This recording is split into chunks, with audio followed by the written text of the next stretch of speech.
All right, I'll call the meeting to order. I'd like to begin by acknowledging we are in Treaty 1 territory and the traditional homeland of the Métis Nation. My name is Neil Hardin, and I'm chairing today's panel. With me is Maurice Therrien to my immediate left and Robert Upton to my far left. The recording secretary today is Cara Balsha and the assessor is Ryan Valderrama. We will be hearing applications for revision of the assessment rule in accordance with the Municipal Assessment Act. The matters for which revision is requested have been described in each application, and we will limit discussion to those matters. The statements the applicants or the assessor make at this hearing are sworn testimony, and anyone speaking in the matters must be sworn in. Be advised that comparisons of assessments of properties are not considered evidence of market value by the board. The board is appointed annually by council and is independent of it in the city administration. It makes its decisions on the basis of the evidence provided at this hearing, and issues a written order that will be mailed to all parties as soon as possible. Please note that the board's decision with respect to an application may be appealed to the Manitoba Municipal Board if the matter pertains to assessed value or classification, or to the Court of King's Bench if the matter pertains to the application of exemptions from taxation. Should you wish to appeal, information on how to do so will be included with the board's order. With respect to the hearing process, I will confirm the matters to be addressed with each applicant following swearing in. We then have the assessor's testimony followed by questions the applicant may have, and the applicant's testimony followed by questions. Each side will have an opportunity to summarize if they wish. Once all the evidence about an application has been brought forward, the applicant may leave. The process will repeat for each item on the docket today. The session will close after all the applications have been heard, and the board will deliberate in private and make its decisions. You'll receive the order by registered mail as soon as possible. As information, all public hearings are live stream recorded and will be part of the public record.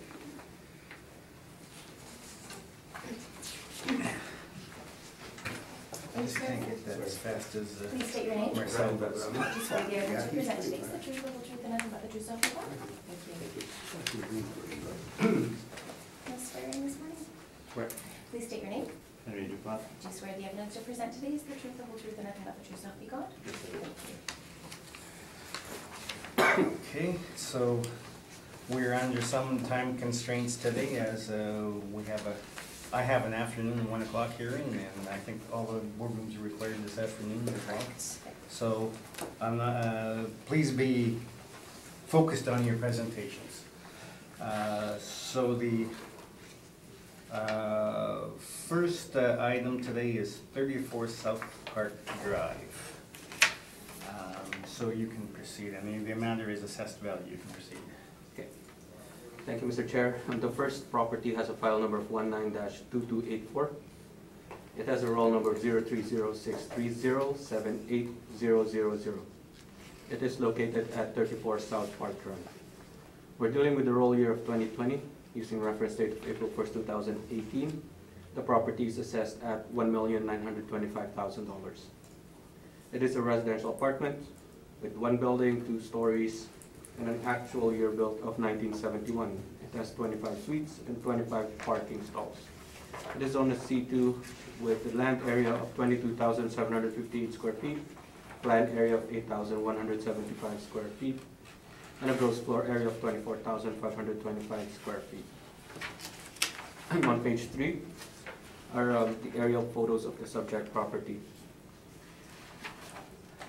On page 4, excuse me, there are 25 units. This is the income valuation summary for page 4. On page 4, there are 25 units with average monthly rent per unit of $749.19, which is model driven. It has a vacancy rate of 2.4%, an expense ratio of 53.48%, giving it a net operating income of $102,048. With a capitalization rate of 5.3%, the capitalized income is $1,925,434. On page 5 are some rent comparables. They are all ranging from $905 up to $1,112. Oh, I'm sorry. No, that's incorrect. I'm reading from the wrong line, Mr. Chair. I'm sorry. They're all ranging from $761 up to $1,155 average monthly rent per unit. And right below it is the map of the subject property and comparable rents. On page 6 and 7 are some capitalization rate evidence. And on page 9, I do have the 2017 income and expense information for the subject property. And that's my presentation, Mr. Chair. Okay, do you have questions, Mr. Dupont? Yes, your cap rate's on page 7. Would you agree that your first 3 comparables there, 191 Rogue, Talbot, Maxwell, were intended with the intention to, were bought with the intention to renovate? I am not aware of any intentions on that one, Mr. Chair. So I couldn't agree or disagree with the question, Mr. Chair. Okay. Are you aware that they were in fact renovated after purchase? No, I wasn't. The other one, 277 Langside, do you have any workup here today? No, I didn't bring it. No, I don't have it. Same as Ward, you don't have any workup just to show how you arrived at it? Ward, I don't have it. That's all the questions I have. Okay. Bob, any questions? Yeah, did you inspect the building? No, I wasn't able to. Okay. 1971 building, any substantial upgrades that you're aware of? I'm not aware of any substantial upgrades, sir. Okay. That's fine, thank you. Thank you. Okay, Marie? Did you take a look at the mailer to see if it makes sense in relation to your, especially the expenses? Yes, sir. I think the actual 2017 mailer, there's a $9,000 difference, which is, the actual is lower than our net operating income or the model-driven net operating income. So what is that figure on page 10 or 11? I did the rough calculation. It goes to $93,954.03. That was For your 2017 actual. What's that number? actual? I'm sorry, $93,954.03. That's NY. That's my rough calculation of Rough the NOI. calculation of the input you got. Of the 2017, yes, sir. That's all I had, thank you. Thank you, sir. Okay, and I have no questions, so you can proceed with your presentation. I'd like to present the cap rate first. Can I borrow a copy, please? Yes.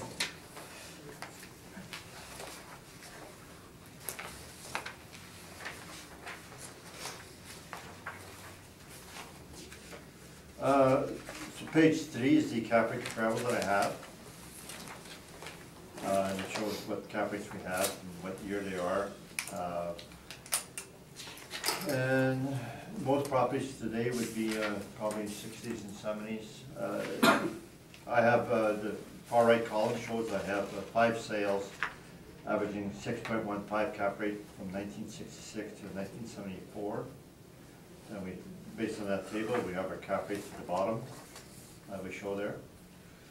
The part that I've added is page 4. That's relatively new. The table that we have on top of Colliers, it shows what they have for first quarter 2016 versus first quarter 2018. We show that unadjusted, they have high rise, low rise, and they went up 0.25%, the low and the high for the high rise, and the low rise they went up 0.25 for the high end and 0 for the low end. And then the CBRE, they break it down, high rise A, high rise B, low rise A, low rise B. So the low rise B is probably the ones that we're looking at most here today. They're 5 3/4 to 6%. The Colliers cap rates tend to be for the investment grade, the high rise and low rise. So they don't have a B. which I believe it would be because they're only looking at the high end, the investment grade. Nevertheless, right below the table, we have some new information that the Colliers, they said the increase in cap rate of 2.25% per Collier is due to increase in mortgage rates by 0.6%. Then we have the mortgage rates underneath the data. So it shows the graph that from 2016 to 2018, there is an increase of 0.6%. So if the mortgage rates increase, the cap rates would increase. The Colliers is page 85.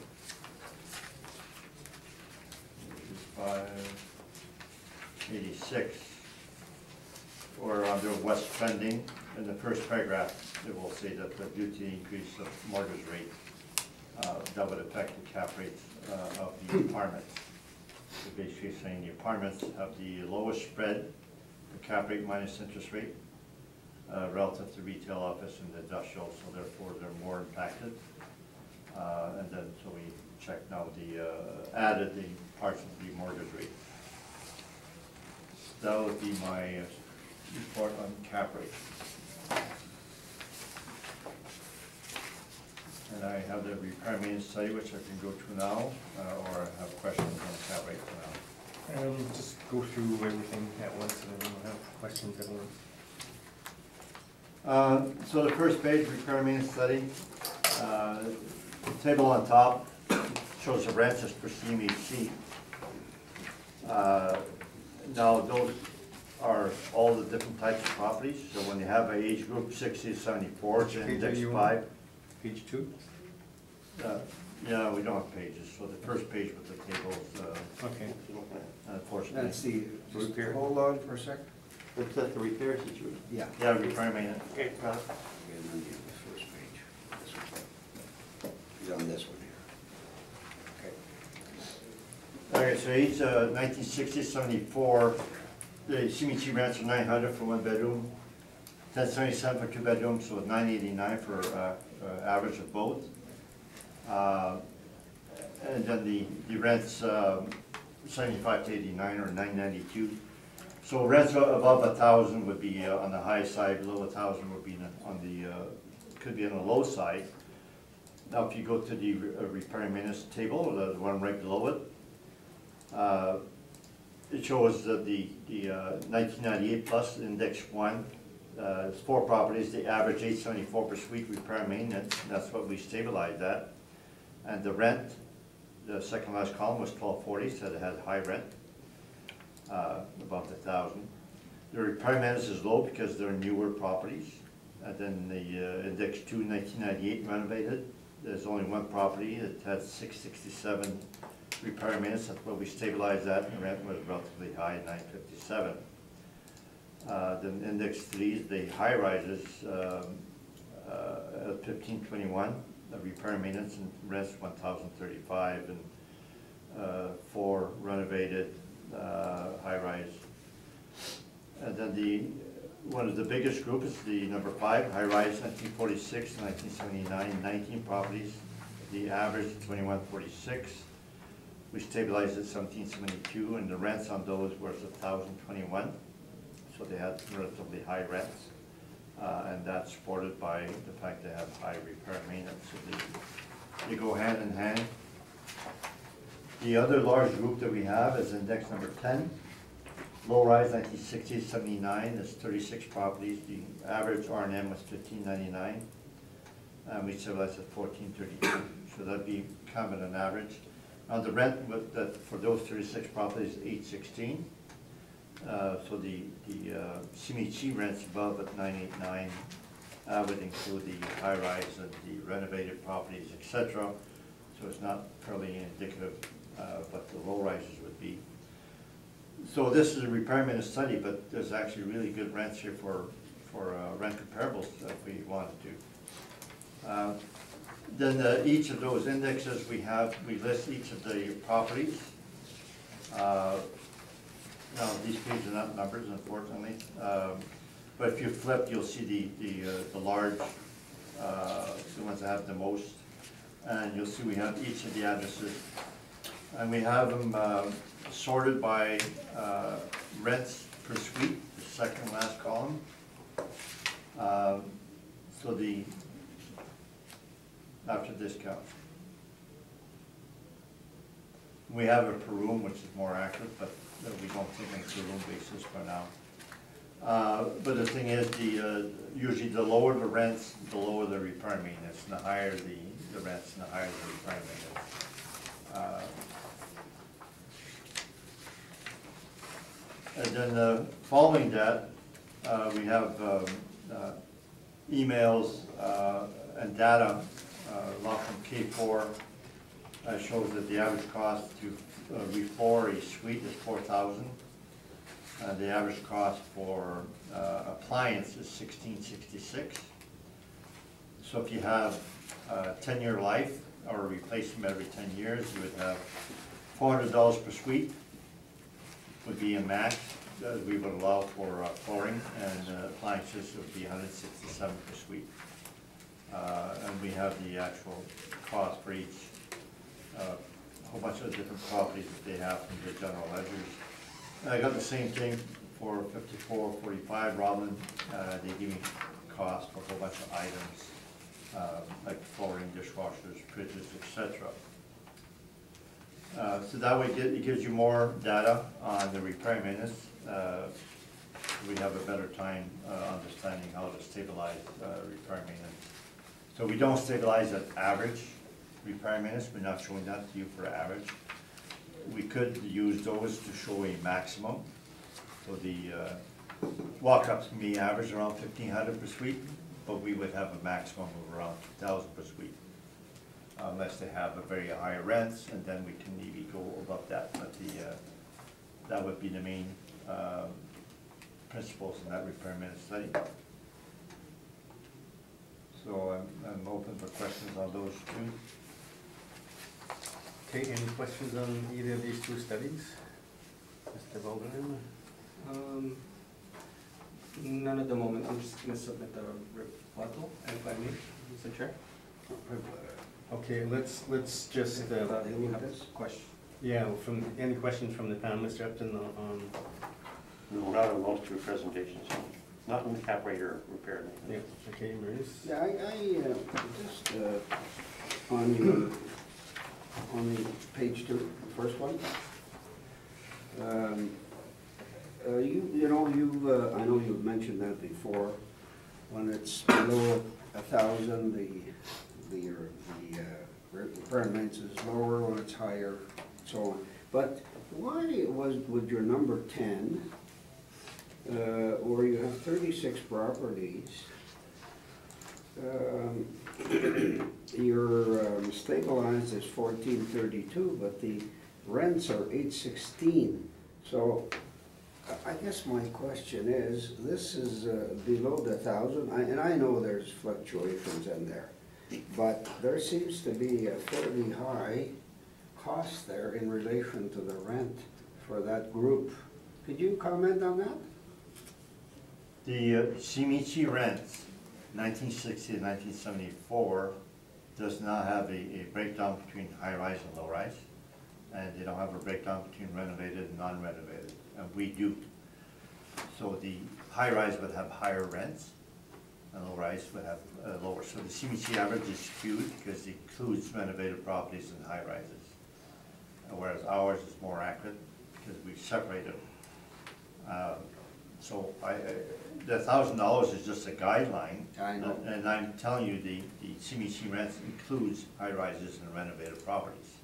So you have to say, well, it's 1,000, it's kind of a benchmark, but the low-rises built in the 60s, 70s would be lower than that. And actually, they're 816, the 36 that I've done so far. So that's the reason that's below the 1,000. Okay, thank you. Okay, your second last column, potential rents after discounts per suite. So is that the actuals on the buildings and not the CMHC? Yeah, that's the actuals on the buildings, yes. Okay. And that's it says our potential rents that we have stabilized at. For each of those properties, those 96 properties that we had, and they come to the board, and you got the information on each one of those. Okay, and that's discounting vacancies?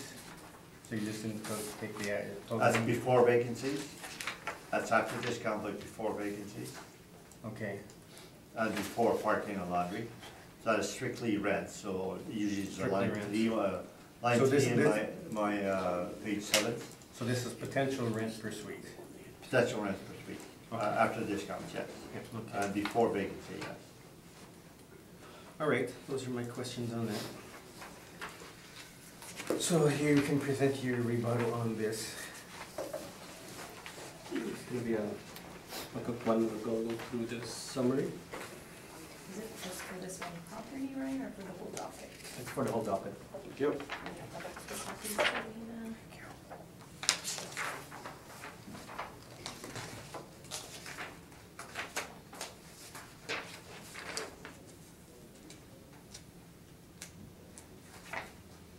Oh, kicking sit out.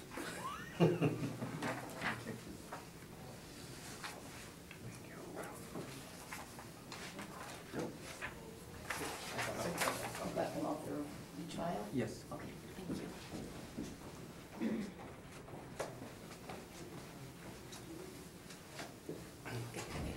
The first one, Mr. Chair, is just the repair and maintenance rebuttal. It's more of a comparative, how the report or repair and maintenance study that was done. I averaged them out and I compared them to the properties in this docket. The average difference is quite significant, and in terms of the building age, they look like they're almost within the same age range, with an exception of 3, which is 333 Ward, Beach, and Southview properties, which are relatively newer, but all the rest, they're quite older and within the age range of the properties on appeal in this docket, Mr. Chair. And if we're going to look at the older properties, it seems that they have low R&M compared to the ones that we will be looking at without looking at each one for now. I have an average of 629 for the repair and maintenance study. And for the properties under appeal today, an average of 1466, which is a bit far. If we're going to compare these properties that are in the R&M study and in the docket, it seems that there's a bit of a difference in terms of the R&M. And the next rebuttal, or I'm going to entertain any questions if there are any. On this one first? We'll deal with your rebuttal in total and then Oh, okay. have questions on your rebuttal in total. Okay, thanks, Mr. Chair. On the cap rate study, on the first, I don't have the page 2. On this next page is the summary for some of them, not all of them. The 210 St. Mary's, I do have it sold in February 2018 for $830,000. I calculated it using, I calculated the cap rate using the 2018 NOI, which I found in our files. It's registering a 4.12% cap rate. Considering that there was a high R&M, which is about $2,600 per suite. And then the next one is 403 St. Anne's Road. It's sold in January 2015 for $1.516 million. I calculated 5.46%.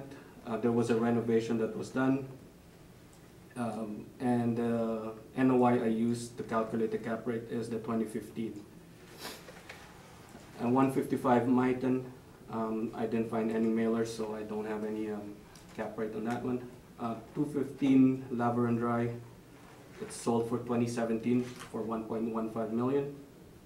I averaged or stabilized the 3 NOIs that I found on our files. It registered, or I calculated a cap rate of 4.4%. 277 Langside, I used 4 years. However, if we're gonna look at the last 3 years, the cap rate is at 6%, not 5.57. 5.57 included the 2015. And 718 Beach, sold in 2017. I stabilized the net operating income between 2015 to 2017. It's calculating a cap rate of 5.46%. And the last one is 100 Southview Crescent. It was sold in October 2015 for 38 million. I calculated a cap rate of 5.05% using 2017 NOI. And the reasoning for 2017 is that's the NOI, or the income and expense information that I have on file, or that I saw on file. And I used that to calculate it with the sale price back in 2015. And that's the rebuttal package that I have submitted. Okay, Henry, any questions on the rebuttal? 210 St. Mary's, it's sold February 2018, yet you're using the 2018 NOI, which is after the sale? Yes, that's correct. Why would we consider information after the sale? I believe I didn't have the information of the 2017. I should have included the 2017. I didn't find the information. And it says considering very high R&M of 2617, so Right. is that what you stabilized, the R&M at 2617? I just calculated or got the NOI of it, yes. The actual NOI. So you did use a high R&M of 2617? Just to calculate the NOI, yes. It's an actual. So just to be clear with just for me to be consistent with my methodology, I used the NOI, the actual NOI that's on file. Okay, so it's not stabilized and it's not for information that was known at the time of sale, is that correct? I didn't find any when I was looking. 403 St. Anne's, it's sold January 2015, yet you're using 2015 NOI, which is after the sale, is that correct? Yes, that's correct. And you're not stabilizing? No, I'm not. 215 La Vérendrye, sold March 2017, you're using a 2017 NOI. And you did not stabilize at all? It's stabilizing NOI at 50,637. So it's an average of between 2015 to 2017. So you're not stabilizing the vacancy and or repair maintenance or anything to that effect, is that correct? No, none. It's actuals, the actuals. And it had 2 units vacant, and 215 La Vérendrye has how many suites? Only 2? 6, sorry. Let me just double check if I have that information. La Vérendrye has 6 units. 6. Oh, what parking stalls? No, sorry, that's parking stalls. Don't have the information, unfortunately. Not very dry. No, I didn't. I don't have the information attached regarding how many units there are. 277 Langside, you show it as part of your brief, Yes. and you have a 609% for cap rate, and here you calculate 5.46. So which one should we use? 5.57%. I believe based on my calculation I indicated earlier when I was presenting this, based on the 2016 to 2018 INE NOI stabilization, it's 6%. It's coming at 6%. I don't know what the exact figure is, but it's rounding at 6% on my calculator here. But if I include the 2015, it's registering or calculating a 5.57%. Okay, 718 Beach, I have a cap rate 5.42, and you have now 5.46, so that does not dispute my cap rate? You would agree with That's that? pretty close, yes. 100 Southview was sold 2015, yet you used 2016 and 2017 data. Would you say that's not available to a purchaser at the time of the sale? Yeah, 2016, as I noted, nothing on file. That's correct. And you did not stabilize any of the items, and there is just a strict actual NOI, is that correct? Yes, that's correct. Now, all of the supporting data that you have, questionnaires, etc., would you agree that I have all of that in my brief? There's obviously nothing new that you have there. I agree, yes. Is that? Yes? Yes. Okay.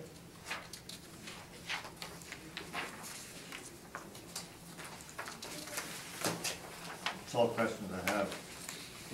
Okay, anything, Bob, on the rebuttal from the city? I don't think so, thank you. Maurice? Yeah, I just got one.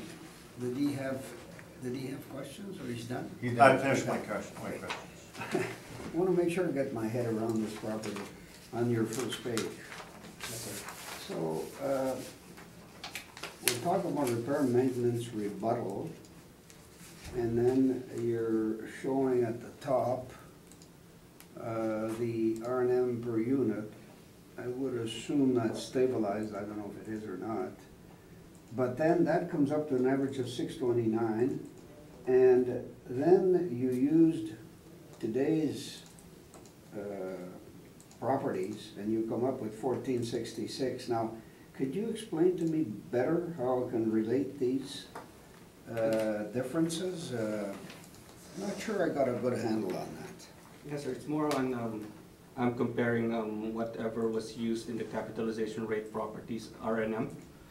In his presentation? Yes, on the Okay. capitalization rate Okay. study. And it seems that it's registering or calculating an average of $629 per unit. And if we're gonna compare it to the docket, the properties under appeal for today's docket, it seems that there's a big difference. Except we don't necessarily know the relation between the top group and the bottom group here. If we don't know if they're similar properties or. Yes, it's not apparent and in terms of any pictures or any other characteristics, sir. Okay. Yes. It's more on the capitalization rate study has Okay. derived the capitalization based on these low R&Ms. Okay. And the properties under appeal has or have higher R&Ms. Would there be a relationship in terms of Okay. I understand. how the cap rates would be determined? I understand, thank you. Thank you, sir. Okay, and I have no more questions, so you can proceed with your specific brief on this project. Yes, sir. Could I ask one more question, though? Let me direct on that. Okay. Yes, sir.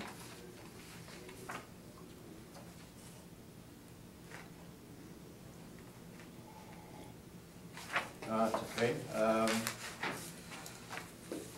So I have rebuttal.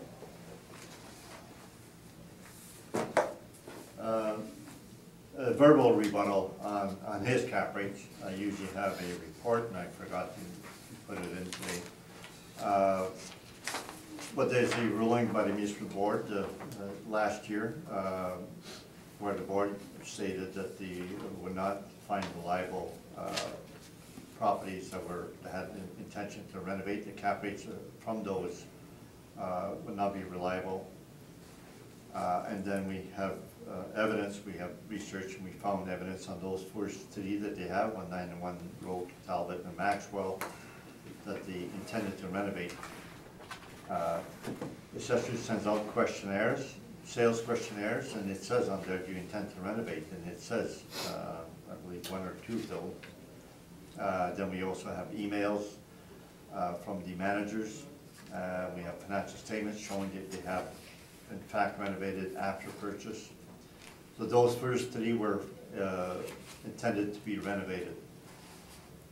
The assessor also does not show how they work their cap rate, how they stabilize it, etc. So I believe we should not be relying on those. The repair and maintenance rebuttal. If you look at our page 3 in our cap rate study, I added information over time, and under remarks will show 210 St. Mary's as low rents, 402 St. Anne's is a rehab. So we have 3 renovated properties, 3 with low rents, and 3 that are newer. Newer properties are supposed to have low R&M, and renovated properties are supposed to have a low R&M. And renovated properties and new properties are pure cap rates, because there's no potential upside from somebody fixing them up, so they're buying strictly for the income stream. Whereas some that the assessor has, they're not bought for the existing income stream, they're bought for an intention to renovate. So those are not clean cap rates. So where I show the renovated and new properties, 6 of my cap rates, these are really clean cap rates, they're bought strictly for the income stream. And then rebuttal on his, I went through with the, his cap rates, I went through on the cost examination. Okay, but we're on your presentation on your. So now I can go with my presentation, the Yeah. actual subject.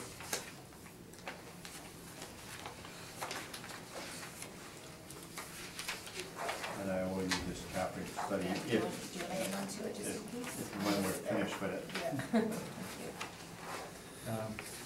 Don't write on these two because we'll need them. I didn't mark anything. We'll need them for the files. Okay, I didn't mark purposely, in case you needed them. Thank you. Well, usually I give you enough that you can mark. Ryan's. Oh, Ryan's, okay. Okay. I haven't read anything. 34 South Park, you can look at the photo, page 1. Built 1971, it shows there it's 2 stories. It shows you the map and the aerial photos, etc. Page 7 is our income approach. Page 6 is the cap rate, so that it shows that the assessor is using 5.3, we're asking for 6%. The property is built 1971. If you recall, we had 5 cap rate comparables in that age group, which were averaging above 6, so we're asking for 6. Page 7 is our valuation, but before we do go to that page, we can go to the appendix. Page 11 is the Stingus from Sussex, and they give you a breakdown, detailed breakdown of the repair and maintenance. Subject is 25 suites. So if they spent $400 per suite for flooring, it would be $10,000 per year. And if they spent $167 per suite for the appliances, it would be $41.75. If you look at the appliances, it's $24.80, so it's below the $4,200 if they were replacing once every 10 years. It's only $99 per suite.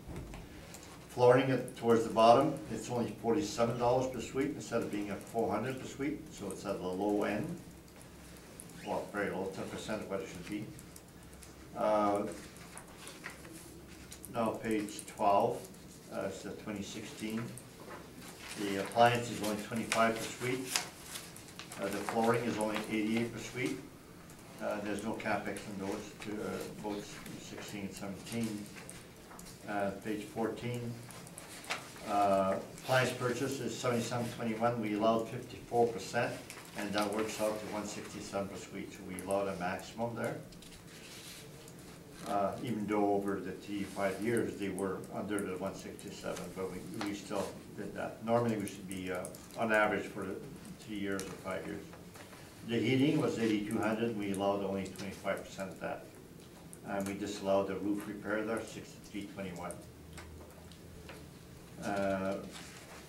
And then the next year is page 16. We allowed 46% of the flooring, which would bring it to 400. Because we have 400 times 25 suites, 10,000, and they spent 21, so they spent about double a normal. So we brought it down to disallowed 54% to give it to bring it to 10,000 this week, or 10,000 for the total. Page 18 is 2013. Nothing unusual there. We did not disallow anything. And the flooring was roughly low, 2,500 instead of 10,000. So they did flooring lots of flooring in 1 year, and the other years were on the low side. So page 7. So we use the actual rents that they have. Sussex does not show vacancy. It calculates, we stabilize the actual receipt, which would include vacancy. Our line 13, effective gross income, we're higher than the assessor, about 4,000, which is relatively close. Stabilized expenses, relatively normal way. To repair and maintenance, we have 5 years. We've excluded the high years or the certain amounts, as I showed you. And so we end up stabilizing 5 years, which is $11.40 per suite, which is on the low side. And the rents above line 3, the potential gross rents is $11.31, which would be below our average that we have for that age group of 800 or something we have in our repair and maintenance study. So the repair and maintenance that we stabilize is on the low side, and so is the rents on the low side. So net NOI is 89,000 versus the assessor 102. So we have much lower NOI. We are site specific, the assessor is not. So we should use our NOI, and we use a 6% cap rate to get the value of 1486. And then we should remind you that the assessor has the burden of proof, and as per municipal board decision, we should be going site specific. And the assessor does not live up to the burden of proof on the stabilization of the subject property. And he's not site specific, so that would be my report. Any questions, Mr. Boardroom? Just on page 7, on line 33, NOI, net operating income. Right? So you stabilized, and there's an average column. So the actual is registering at $98,090, is that correct? Average? Under average 2015 to 2017. Oh, yeah. And you're stabilizing at 89,200. Well, I don't stabilize on average, I do in each individual item. Okay, I see. The repair minister was very low in 2016. And that skews the figures for the actuals. And then the repair and maintenance on your stabilized column is based on 1,140 per unit or suite, is that correct? That's correct. And it's not based on any of the actuals in here? Now based on what? It's not based, you're including 2015, okay. Because I just see 26,000 compared to 28,504. Yeah, the actual 2017 was 26,000, we stabilized at 28,500 because we're going 5 years. So we're 2,000 higher than the actual 2017, and 2016 we're 13,000 higher. Oh, But it's because we stabilized each individual line, then the repair and maintenance is stabilized over the 5 years. okay, so only repair and maintenance is stabilized for 5 years, is that correct? That's why it's, Yeah, on the remarks column, there's a few items where we stabilize at 3 years. There's 4 items we stabilize at 3 years. okay, I The see. remainder would be stabilized at 2017. I see. Okay, that's all the questions I have, Mr. Chair. Okay. Maurice, any questions? Yeah, I find the NOI of 89,000 pretty interesting in relation to the reworked figure of the assessor, which is 93,154. So that's fairly close. So I guess the assessor must have used some actuals based on the NOI to come up with his 93, while you're using more averages. Would that be a fair assessment of why? Well, you guys are close. I mean, I see the 102, but I also see the evidence he gave on the reworked figures. He reworked at 93.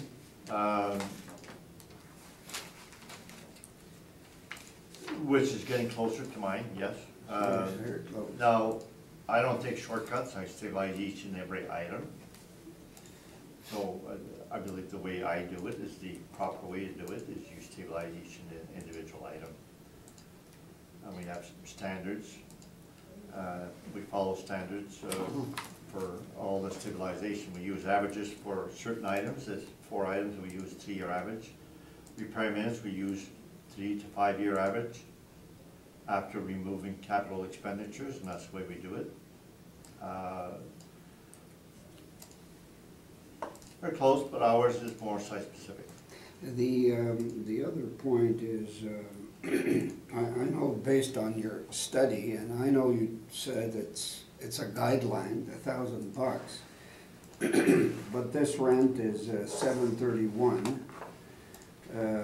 basically, and the repair and maintenance is pretty high. So I'm not sure that argument holds in relation to the evidence we got. Repair maintenance study, sorry, shows an average Well, yeah, but that's... 1,400, 1,500.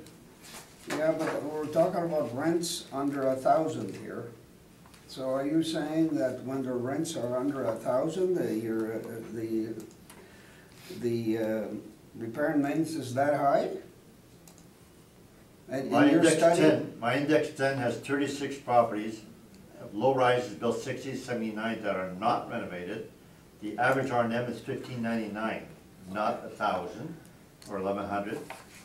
I stabilize at 1,432 on average for those 36 properties, and the average rent is 716. So the subject is 731 versus 816. Yeah, that's the one I questioned on. So the repair and maintenance per subject is on the low side. It's less than 1,500 for that age group. And Okay. the rents are slightly lower than the average for that age group. Thank you, Mr. Chairman. Mr. Upton? Yeah, you use this stabilized column to come to your number. On terms of management fee, you just applied 5%. That's the standard that the assessor and the board have used, and I believe the assessor will advise you You to don't chose not to dispute. use stabilized there, but just 5%. We stabilize 5% for all management fees, no matter what they are. And I noticed the utilities have gone up very substantially. Just a huge jump to $61,000 from previous years of 37 and 47. What's happening to this building in terms of, have they changed their system in some manner, or? Huge jump in utilities. No, I did not investigate that any further. The utilities can vary because of the readings and sometimes their estimates, etc. I can look to see if I had the 20, sometimes I checked it 2018, but I believe I did not in this case. Yeah, 2017 is, well, it's not double, but it's close to double of 2016. It really jumped. I just wondered if there's something that is happening here.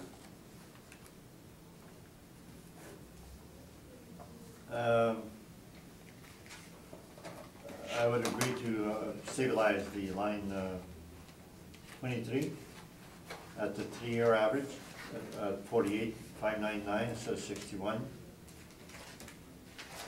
So you get 1,381 minus 48,599. So that would add 12,782 to my NOI. So 89.2 becomes Plus 89,200. 101,982. 101.92. 5.06. So you're very close to the assessor then in terms of. Oh, yeah, so we're pretty much agreeing with the NOI. assessor's NOI then, so Okay. it becomes a cap rate. So that comes to a value of 1,000,007. What did you get? 1 million? 6%? Well, it comes to 1,699,700, so rounded to Okay. 1,000,007. By adjusting the utilities. By adjusting utilities to the 3-year average. So 1,699,700. Okay, thank you. So the NOI is 101,092, is that what you said? 101,982. 92, okay. had this wrong.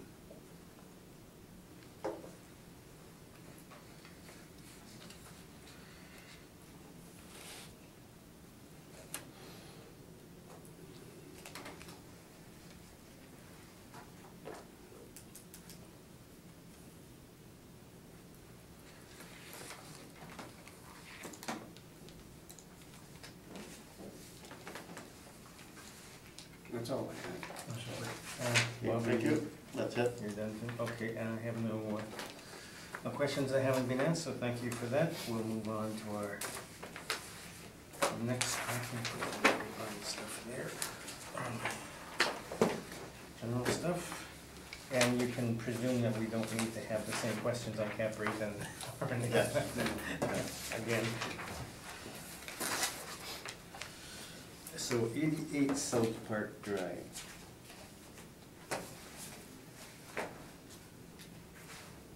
Just up the street. So you can begin. Thank you, Mr. Chair. The next one has a file number of 19-2346. It has a roll number of 030630833100. It is located at 88 South Park Drive. We're dealing with the roll year of 2020 using reference date of April 1st, 2018. The assessed value is $5,412,000. The property is a residential apartment with 3 buildings, 2 stories, an effective year built of 1972, with 42 suites and 42 outdoor parking stalls. It is zoned as C2 with a land area of 62,501 square feet, a plan area of 15,570 square feet, and a gross floor area of 46,710 square feet. On page 2 are the aerial photos of the subject property. On page 4 is the income valuation summary. There are 42 units. It has an average monthly rent per unit of $1,149.84, which is model-derived rent. A vacancy rate of 2.4%. An expense ratio of 49.29%, giving it a net operating income of $286,821. With a capitalization rate of 5.3%, the capitalized income is $5,411,717. On page 5 are some rent comparables. They are all ranging from $1,152 up to $1,163 average monthly rent per unit. Right below it is the map of the subject property and the comparable rents. Page 6 and 7 are capitalization rate charts. And on page 9 and 10 is the 2017 income and expense information for the subject property. And that's my presentation, Mr. Chair. Any questions, Mr. Yukon? No question. Thank you. Okay, Mr. Upton, any questions on Here, this is all model driven then? Yes, that's correct, sir. Did you have reference to the mailer from the, did you do any overrides from the mailer? No, I did not. It's straight model. Straight model, eh? Yes, Okay. sir.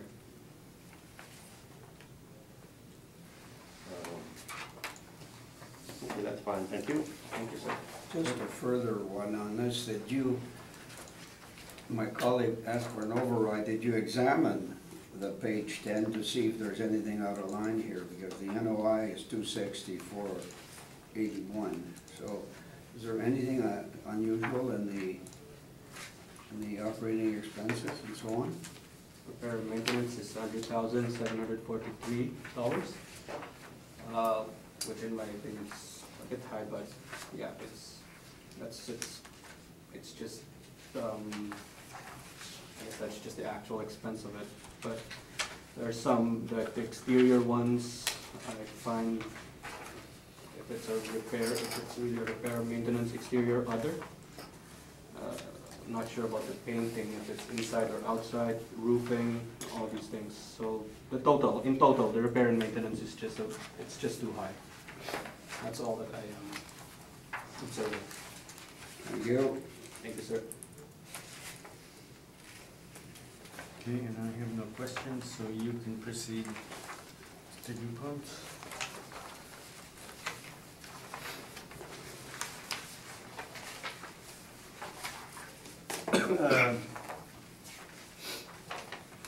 So the photos are shown on page 1. Then page 2 shows the aerial photos, so it's 3 properties, 3 buildings, that is, on the one roll number. We should go to the appendix first.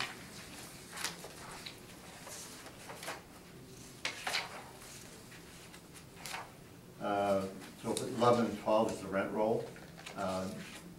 You'll see a lot of the rents there, very high. The second rent, apartment number 2 is $14.05 per suite. And the other one's at $900. So there's a lot of rents in the 1200s. Page 13, that's the 2017 revenue and expense. They have a breakdown of the repair and maintenance. And we allowed 60% of the painting, which I believe brings it to 175 per suite, because that's the maximum that we have found, that we've allowed for other properties. 12,185 times 60% is 7311 divided by 42. That's 174 per suite.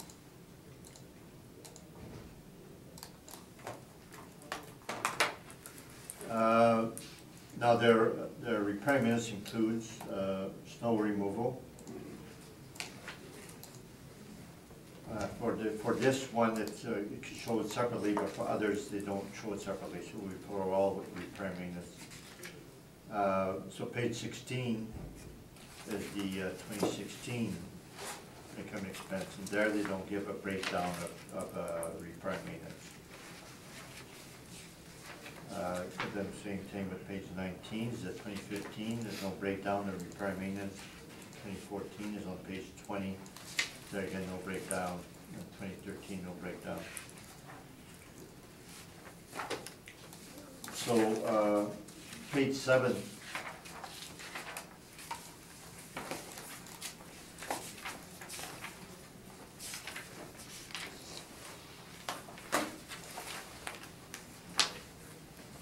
So the rents that it has on line 3, it's 1132 or 1133 per suite. It's a 1972 building. It does have a better than normal suite mix. It has 12 one bedrooms, 18 2 bedrooms, and 12 3 bedrooms. So part of the reason it has a high rent is because of the suite mix of 2 and 3 bedrooms. But it is very high rent, so it's above the CMHC average of 1,000. And it's only 1972, and it's not a high rise. So part of that is that you need high repair and maintenance to maintain those high rents. So line 27, this is the repair and maintenance it has for all these years, 98, 107, 103, 102, and 95.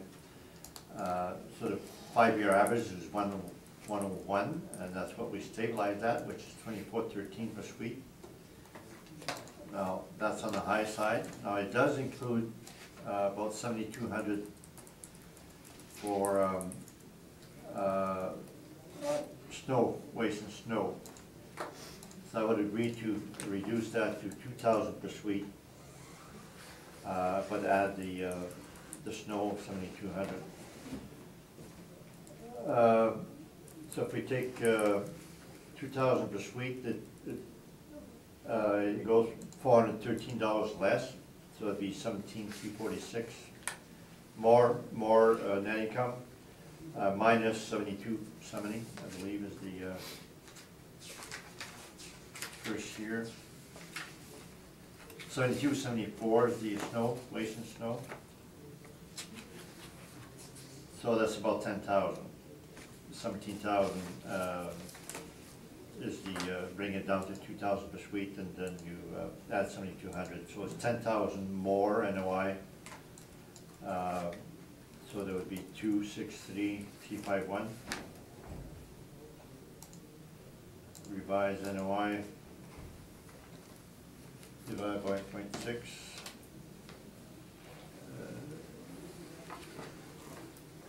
2 million, oh, that doesn't make any sense.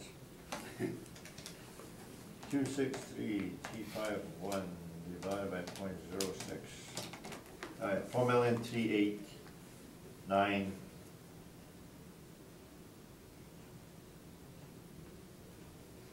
That's my revised value. 4389? Yes. Okay.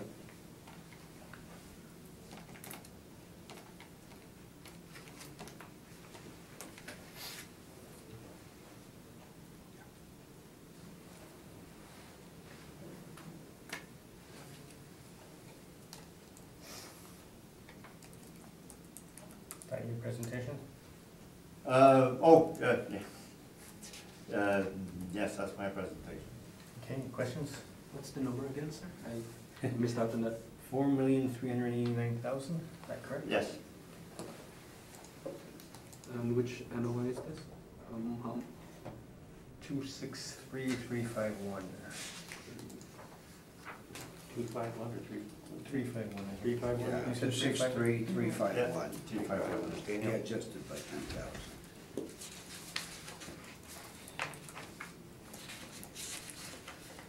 No questions, Mr. Chair. Okay, Bob, any questions?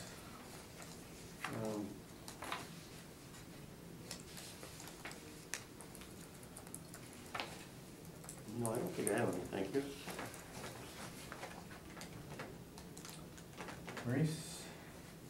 Yeah, just on your adjustment on page 13, you know, that you talked about 60% on the painting. Yes. That is reflected already in your recap on page 7, that new number? Yes. Yeah. It is in there? Yeah, so when we make adjustments on those financial statements, we report that, so the painting is only at 60% there. Okay. That's all, the only question I have. Okay, and don't have any Can I just questions? redirect the question to the assessor? Sure. On this one, you show 49.3%. Where's this, sir? On your line number 20, his one, it's 49.3% Yes, you sir. use as the expense rate. Yes, that's correct. On the last property, which was the same age of building, you used 53.48. Yes, sir. Why is there consistent buildings? Is there a difference in the size of the building, or? It's the model that's spitting out the expense ratio, sir. The one by the model spits out a different number for the same age of building. That's a question. I think this is more of the size. I'm not sure, but all that sticks out is this one is bigger than the other, and almost the same age, 1972. Same age, So I'm not sure why it's giving us a smaller expense ratio. So I have no information on that one. Comes out more, okay, thank you. Maurice, you had another question? Yeah, I directed to the appellant. Is it normal that on item 19, page 7, that you stabilize that? Because I see the advertising varies quite a bit. For example, 16 was 98, and then 17 is 7,000, and you're using stabilized. Do you usually stabilize the advertising in your presentations? Our standard is 3-year average for advertising. That's Yeah. the standard. Doesn't mean we do that every time, because sometimes there's a trend up or trend down. Or if the vacancy was really high in 2017, we try to match the vacancy, but, so this one, the vacancy and the rents did not change that much, so we use a 3-year average. Thank you. Okay, just one redirect back to the assessor then. Could the difference in expense ratio be due to the higher rents on this, this particular property as compared to the last one? Let me just look at the rents, just to make sure, sir.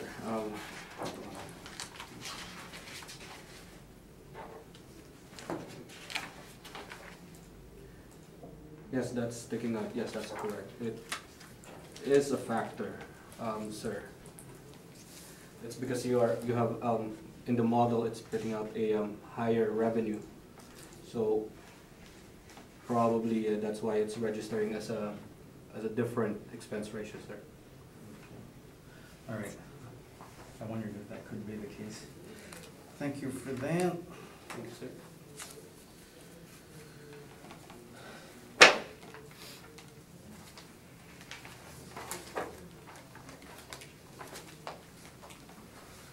We'll do one more property before taking a short break, so we'll Do you have a short summation, Oh, okay. or just an additional comment, summation for you if you want?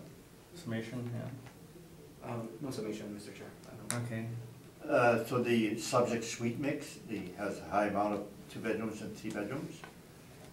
Those are larger surfaces, so there's more to carpet, so it causes higher repair and maintenance. So part of the repair and maintenance is related to the suite mix that it has.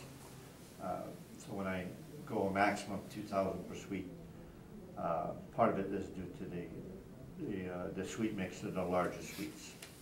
Thank you. Okay. Thank you for that. So we'll go on to 70 South Park.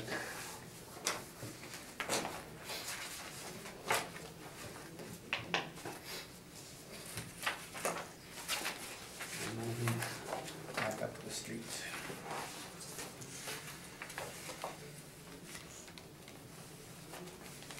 So you can begin. Thank you, Mr. Chair. The next property has a file number of 19-3865.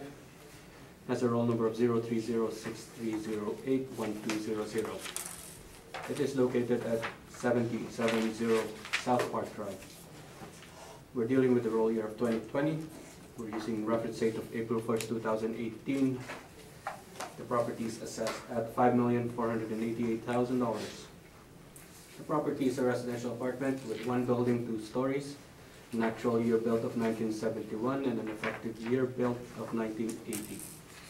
It has 44 suites or units with 48 outdoor parking stalls, zoned at C2, and it has a land area of 51,100 square feet, a planned area of 13,499 square feet, gross floor area of 14,497 square feet.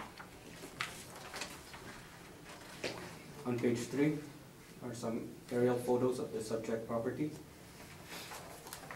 And on page 4 is the income valuation summary for the subject property. It has 44 units with an average monthly rent per unit of $995.58, which is model-derived rent. Vacancy rate of 2.4%, and an expense ratio of 46.52%, giving it a net operating income of $274,379. Using the capitalization rate of 5%, the capitalized income is $5,487,580. On page 5 are some rent comparables.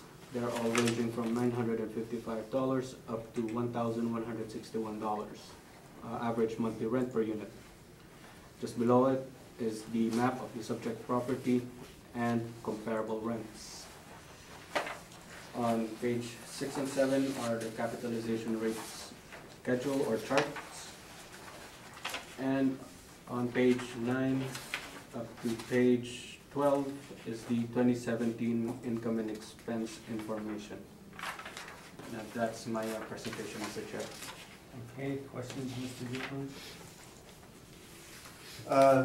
You changed the effective age, so was it renovated at one time? There was a permit that was closed back in 2011. The cost was $1 million. That's all the information I have.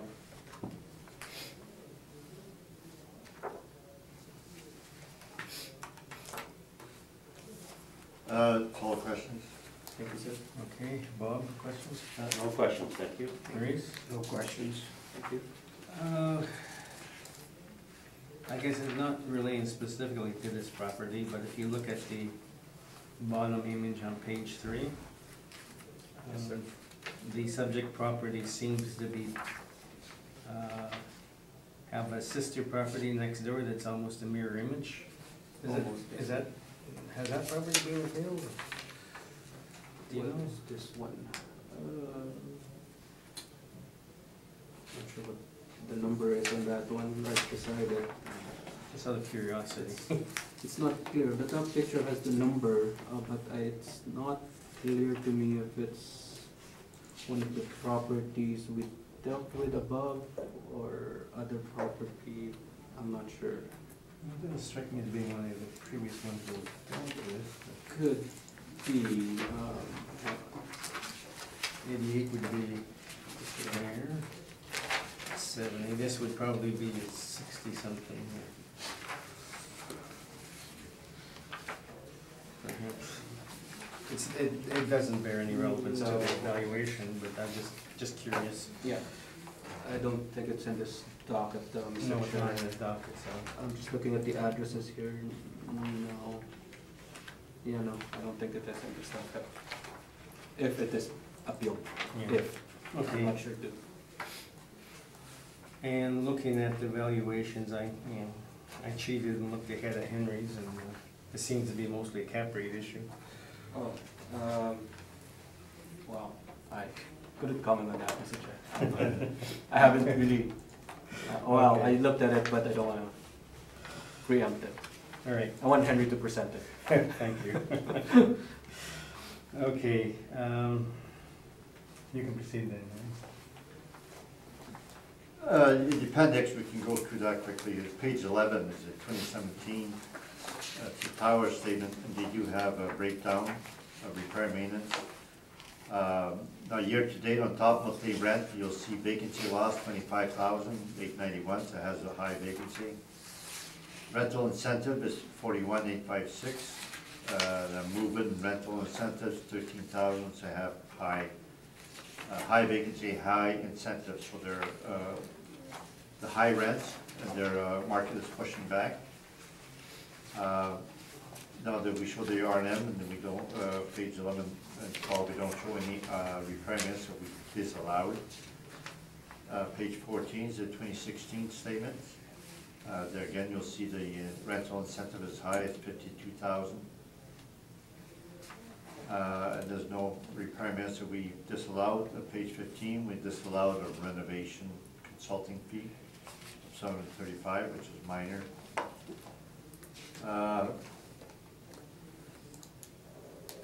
Other years, repair maintenance, pretty normal, we do not disallow anything. No, so the other years are relatively normal, so, page 7. Now, if you look at the line 33, net operating income is 284, and the assessor is 274. So we did a bad job of stabilization. I believe we should have been close to the assessor. Sounds good, Henry. I was off that week, and this report, I did not do the final. If I would have done it, I would have had different, because the vacancy, line 4, is 25,000. We stabilized at 2.4%. We should have stabilized at 25,000, and that's 14,000 difference. So I would agree that I would revise my NOI to be down to 270 after you adjust for a vacancy. I would accept the assessor at 274. To have done a proper job on the vacancy, that would adjust it. As you can see, the line 2 has high discounts in every year. Potential rents, it's $929 per suite, and that is high. Now, below the 1,000 per suite, but then that Shimichi has, but then that Shimichi includes high rises and renovated properties. So this is the rent for a property that's been renovated 2010, 2011, and it causes high discounts and high vacancy. Our repair maintenance, line 27, we have 5 years, and it comes to 1,064, so it's relatively low repair maintenance, mainly because it has been renovated. So the repair maintenance is on the low side, and it it's due to the renovations, and it has high rents. So our expense ratio is only 43.2%, which is low compared to the assessor, mainly because they're still on the low side for repair and maintenance. If and when they start replacing their appliances and carpeting in the future at a normal rate, this repair and maintenance will go up. So at 5.75, so my revised value would be 274 NOI, 379 divided by 0.0575. 4,772,000.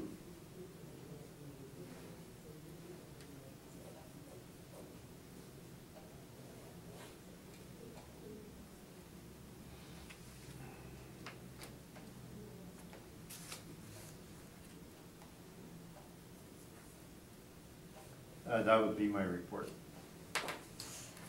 Okay, questions? No, Thank you. Mr. Upton, questions? Yeah, you went down to 575 on this one because of the renovation. Do you know what the value of the renovation was? I think the assessor said something about With the effective year built, something to do with the effective year built at 1980. yeah. It's because of the permit that was closed. And the permit was $1 million? Do Yes, sir. you agree with that? Yes, when I did the first round for this, and then I took some time off and I didn't finish.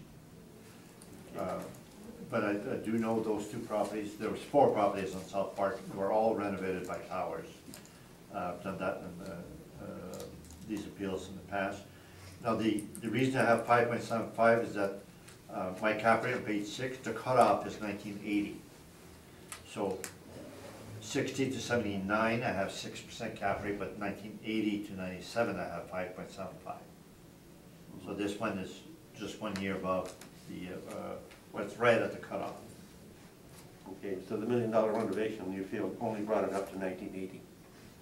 Yeah, the assessor showed it was 1971, they brought us to 1980, Okay. So we would agree with the effective age, and that changes our cap rates to 5.75. Okay. Thank you. Okay, Maurice? Yeah, what vacancy rate did you use in your revised figure? Because you used 2.4 in the presentation, but what was it changed to? Well, you want an exact one? So, Well, you know, you're saying that this is not correct in the sense, well, that's not the word you used, but I'm I trying would to have done find it out what differently, you're using now. So the difference in vacancy is 10,516, so my vacancy plus 11,779 would be 22,295 divided by 490,795. I would have used 4.5%. So you would have used higher than the average between 215 and 217. Yes, because that's the vacancy he has in 2017, so that's the closest to the reference date. Okay. So sometimes I use an average, and sometimes I use the actual 2017. So it's 4.5 you're So it revising? works to 4.5. When I agree to the Okay. assessment's NOI, that works to 4.5% vacancy. Okay, thank you. Okay, usually, the board will adjust vacancy when there's a chronic, evidence of a chronic vacancy issue, but I don't really see evidence of a chronic vacancy issue on this one. We see one year that's, Well, I think you're talking commercial. Commercial has the chronic vacancy principle. We've never had a chronic vacancy principle for apartments. So that it's not something that exists. The vacancies you have in apartments, if you increase your rents like you have there, you're pushing the rents to the maximum and the market is not accepting it, it means you should probably lower your rents. whereas a commercial, you got one tenant moves out, creates a vacancy, so it's not necessarily a recurring item. But when you're, this is 44 units, so multi-tenant apartments do not have a chronic vacancy principle.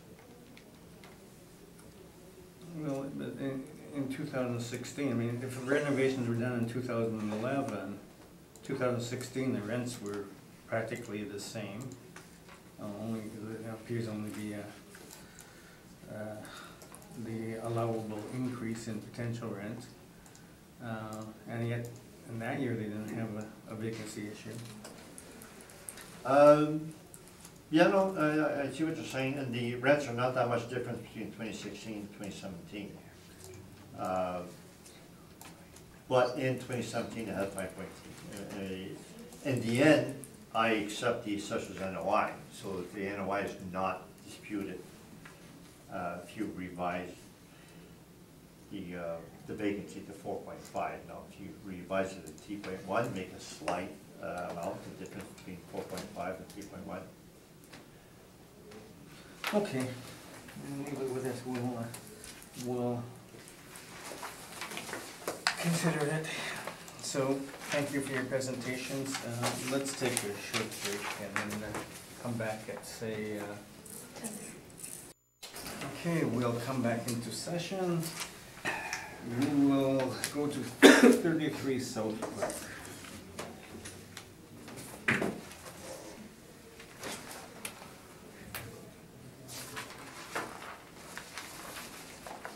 You can proceed. Thank you, Mr. Chair. The next property has a file number of 19-3447. The roll number for the property is 030630900100. It is located at 33 South Park Drive. We're dealing with the roll year of 2020 using reference date of April 1st, 2018. The assessed value for the property is $5,555,000. It is a residential apartment with one building, 2 stories, an actual year built of 1970 and an effective year built of 1980. It has 44 suites with 57 outdoor parking. It is zoned as C2 with a land area of 51,068 square feet, a planned area of 13,499 square feet, and a gross floor area of 40,497 square feet. On page 3 are a couple of aerial photos for the subject property. And on page 4 is the income valuation summary. The property has 44 units and an average monthly rent per unit is $1,007.72, which is model derived rent per unit. The vacancy rate is 2.4%, expense ratio of 46.52%, giving it a net operating income of $277,725. Using the capitalization rate of 5%, the capitalized income is $5,554,500. On page 5 are some rent comparables. They're all ranging from $1,006 up to $1,155 average monthly rent per unit. And right below it is the map of the subject property and the comparable rents. On pages 6 and 7 are the capitalization rate charts. On page 9 to page 12 is the 2017 income and expense information. And that's my presentation, Mr. Chair. Okay, any questions, Mr. DuPont? On page 5, your rent comparables, I noticed that these are those we have on South Park, and they're renovated. So you'd agree that virtually all your comparables are renovated? I am not sure if they are renovated. I don't know. Well, yeah, the 70 South Park is renovated, but the others, I'm not sure. 88 South Park we had today had very high rents. Was it the 88? Oh, sorry, not the 70, but the 88. Yeah, that's right, 88. 88 Southwark. That's all questions? Yeah, thanks. Okay, Mr. Upton, questions? Yes, you upgraded this to 1980, That's correct, sir. so there were improvements. Do you have any information on those improvements, building permit? The information I have is, it was renovated back in 2010, 2011, time period. And new windows, flooring, kitchen, and plumbing were upgraded. And it's about $650,000 in cost. That's a building permit, sorry? Yes. 650, is that a Yes. building permit? That's correct. So did you inspect this building? No, I did not. And did you have reference to the mailer? Is there anything on the mailer that, or is the mailer? On page 9, I believe, sir. Yeah, right. Starting page 9. Did you override your model in any way with the mailer? No, I did not. I did a rough calculation on the net operating income. The revised net operating income that I'm coming up with is $316,384.54. Just a second on you. 316. $316,000 and $384.54. 316,384. That's the NOI, what you calculated from the mailer. The profit of $133,754.91, and then I added back in the total interest expense, Okay. total rehab expense. And I think that's it. So NOI 316,384 is what you arrived at? Yes, doing that calculation. Okay. Thanks very much. Thank you, sir. Questions? No questions, thank you. Okay, I noticed that this is the other half of that mirrored property. Is it? Is it really? Is it the other side, sir? The other side? Chair? Yeah, look. Oh, Looks like it. Because That's the other what one Henry is said. 70, or no, what are we dealing with? Looks like it, yeah. Well, But, it looks like it, but the other one is 70, so it should be the other Yeah, side of the road, yeah. right? The one that we dealt with earlier was 70, sir. And this is 33, so it's on the other side of the... But if it's property shown in the picture, isn't that? There's the L-shaped buildings with the parking Yes, on either side? and if you look at right below it, there's also almost similar configuration of two buildings right below the Oh. picture right there. Or right at the bottom part of the picture. Oh, I see, So- okay, all right. So I was confused, all right, thank you for that. Thank you, sir. For that. Okay, I was gonna say the sweet mix was different anyhow. They look the same. Yeah.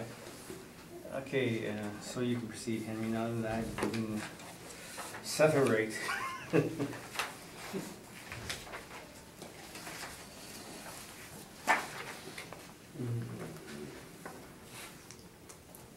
Okay, appendix. So the, page 11, those are the financials from Towers, and we'll show that the, has the high discounts, 29,451, and the move-in bonus, 4,000, and another renewal bonus, 1,000. Vacancy is a bit low, 2,048. Shows what we stabilized, the R&M, caretaker, etc. We disallowed all of the rehab on page 12, 102,000.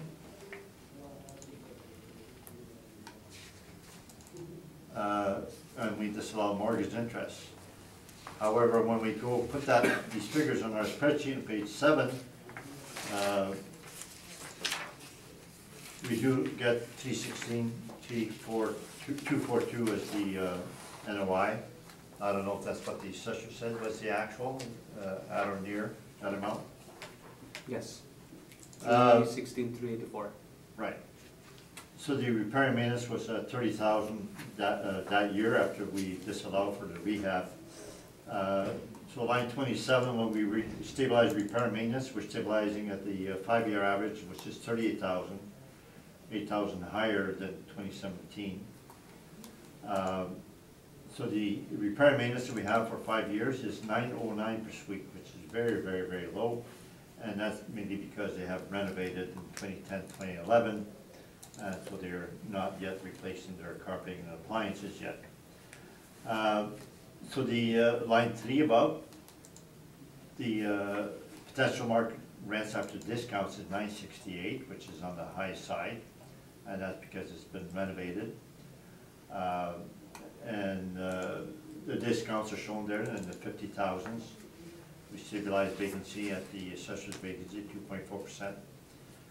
We stabilized other items, pretty much normal. So we got a NOI that's higher than the assessor, line 33, with 294,474 versus the assessor of 277. We have a cap rate 5.75 because the cutoff is 1980 that we have for our cap rate study, and so that brings the cap rate down to 5.75.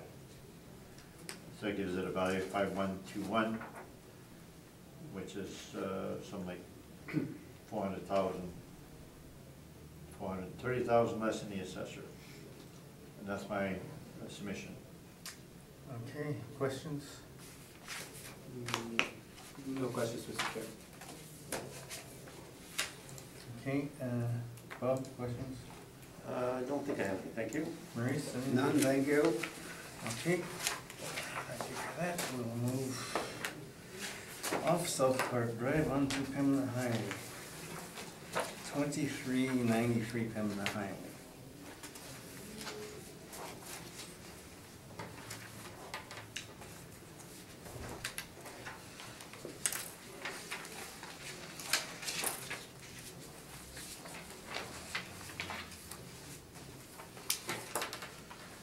So you can proceed.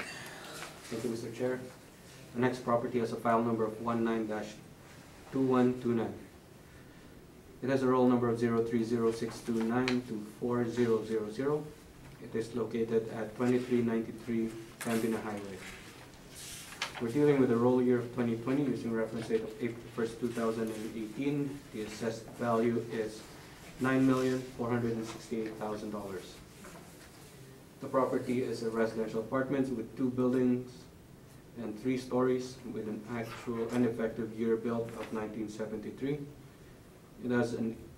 It has 84 suites with 62 outdoor parking, a zoning of residential multifamily with a land area of 101,123 square feet, a planned area of 25,262 square feet, and a gross floor area of 75,786 square feet.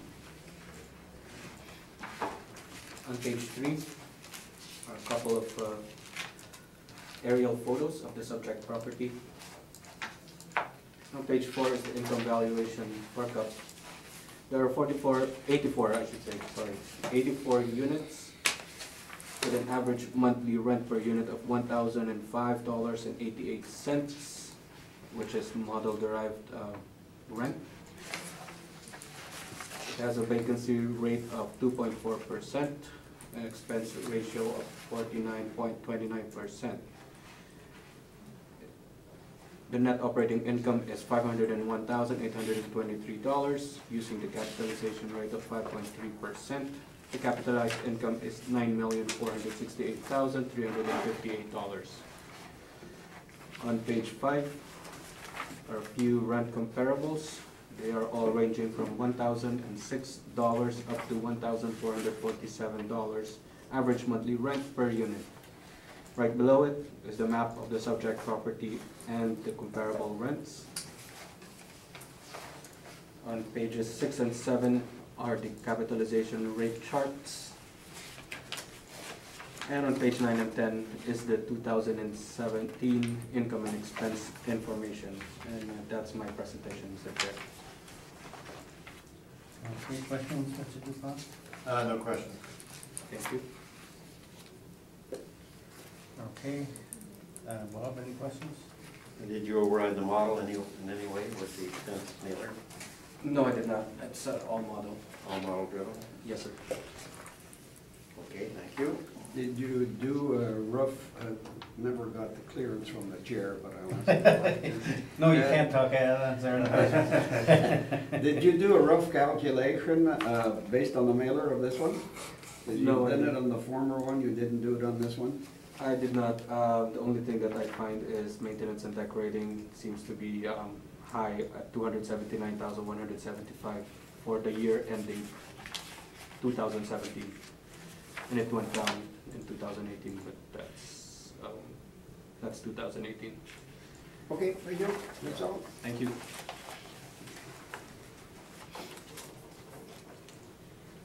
Okay, and I have no questions, so you can proceed, Mr. Go to the appendix to page 12. These are financial statements, they're accountants' financial statements, they give no detail on repair and maintenance. We have that for all the years. They do give vacancies, which is not normal for accountant statements. So we obtained the general ledgers for all of the Globe General properties or Phoenix Enterprise. So page 6 is our cap rate. Subject built 1973, therefore it's a 6% cap rate. Page 7 is the repair and maintenance that we obtained from the general ledgers. We have 5 years. Then we show the 5-year average, then we show the stabilized, then we show that what it is per suite. And then on the remarks it says what we've used, 2013, 2017, or excluded, etc. And at the end we show the maximum.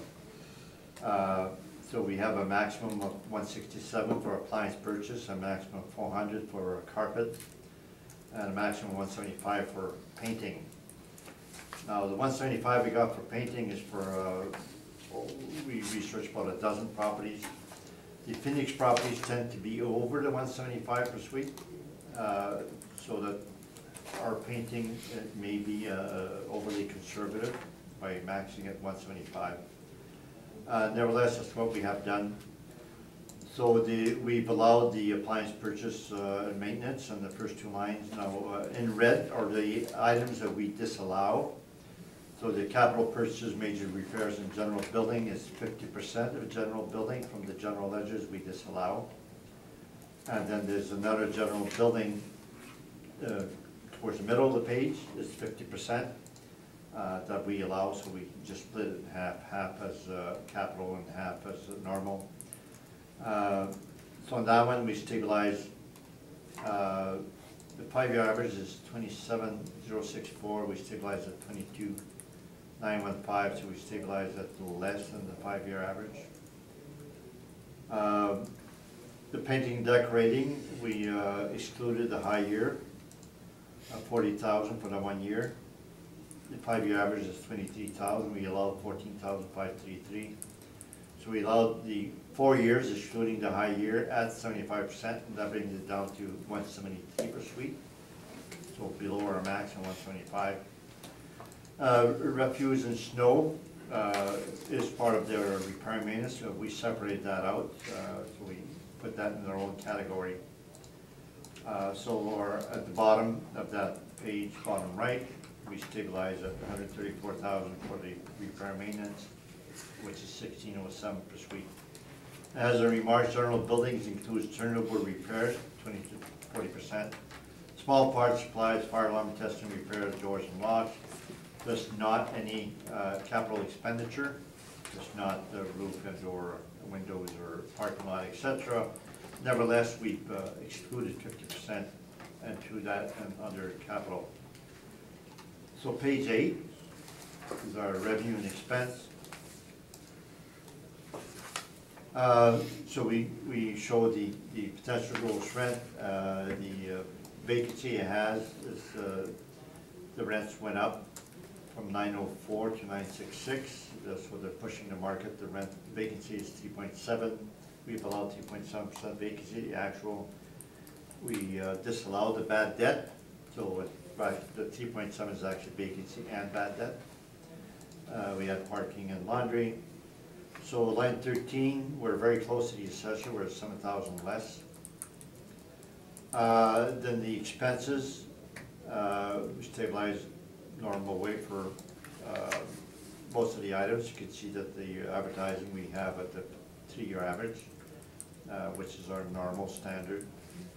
And the repair minutes is from the general ledgers, which is $16.07 per suite. And the rents are relatively on the high side at $9.59, and our repair minutes study indicates for that age group it's around 800. So this is good on the high side. So the support their higher than average rent, mainly because of the higher than average repair maintenance. Our average repair maintenance for that age group is around the 1,500. This is slightly higher. So we got a net income 489, which is slightly less than the assessor, 11,000 less. We should go with ours because we're site specific, and then we apply cap rate. We get about 8,151. 659, so 8152 is the rounded. That's my submission. Any questions? Questions, Mr. Chair? Maurice, questions? No questions, thank you. Bob? Any significant upgrades to the building? No, Phoenix puts in a lot of money all on turnover. They don't tend to do renovations all at once, like some big, the Towers property on South Park, those were major renovations in 1 or 2 years. Phoenix does not do that, so it's upgraded upon turnover. Okay, thank you. Okay, no questions. So on Chancellor Drive, we have land 32 Chancellor Drive.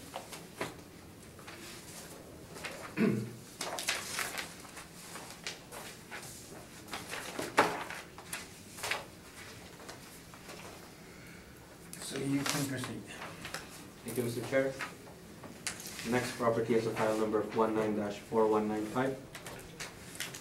It has a roll number of 03063815000.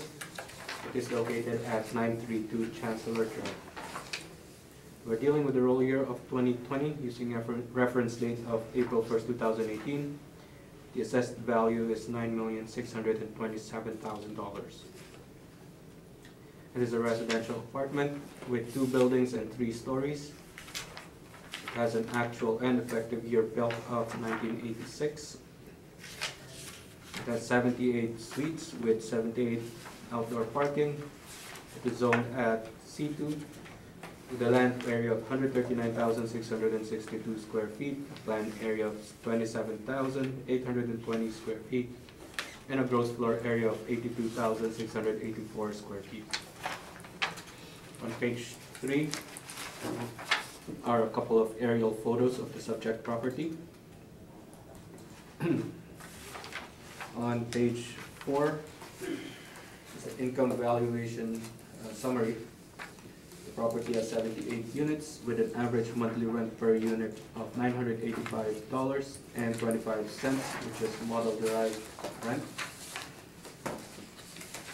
It has a vacancy of 2.4%, an expense ratio of 46.52%, giving it a net operating income of $481,353. Using the capitalization rate of 5%, the capitalized income is $9,627,060. On page 5 are some rent comparables. They are all ranging from $998 up to $1,194 average monthly rent per unit. Right below it is the map of the subject property and comparable rents. Pages 6 and 7 are capitalization rate charts. And beginning page 9 to page 12 is the income and expense information for the subject property. And that's my presentation, Mr. Chair. Okay. Questions? No question. Thank you. Bob, questions? I see it says the 6 buildings are treated as one property, so the mailer was not much use to you, is that? correct, or?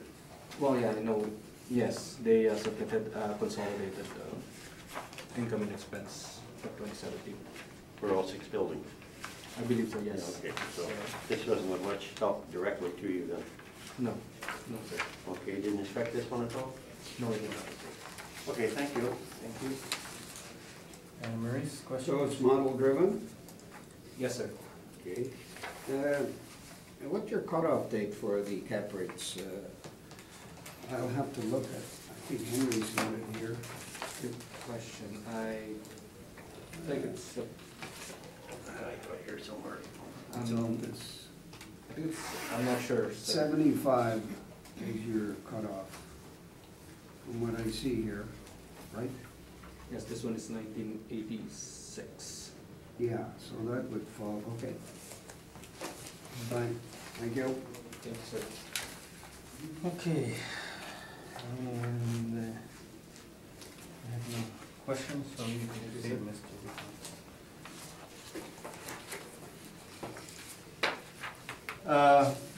Page 1 will show the photo of the property, built 1986. Shows just 2 stories. The bottom story is not half story, and it has a little patio. The other suites a balcony. Page 2 shows the aerial photo that has a long entrance down to the rear from Chancellor. Page 3 shows where it is, Pembina, South Pembina, near University Crescent. Subjects built 1986, so it's past our 1980 cutoff, so we give it a cap rate of 5.75. We should go to the appendix, page 12. So the appliance purchase this is for all 3 properties, which is 252 suites. So our page 8 will show that all 3 suites come to 252. So we've allowed the appliance purchase at 45.5%. If you divide that by the number of suites, I come to 142. So it appears to be a bit of an error on our part. We should have made that 167. We stabilized the miscellaneous exterior at 25%. We excluded the roof repairs of 94,000. Page 13, we've allowed the repair maintenance on that page. Page 15, appliance purchase, we've allowed 49%, and that comes to 167 per suite. So that one we come to the our maximum, which is the replacing appliances at the 10 years, every 10 years. We excluded the roof repair at the bottom, 65,000. On page 16, we included the repair maintenance in those areas there.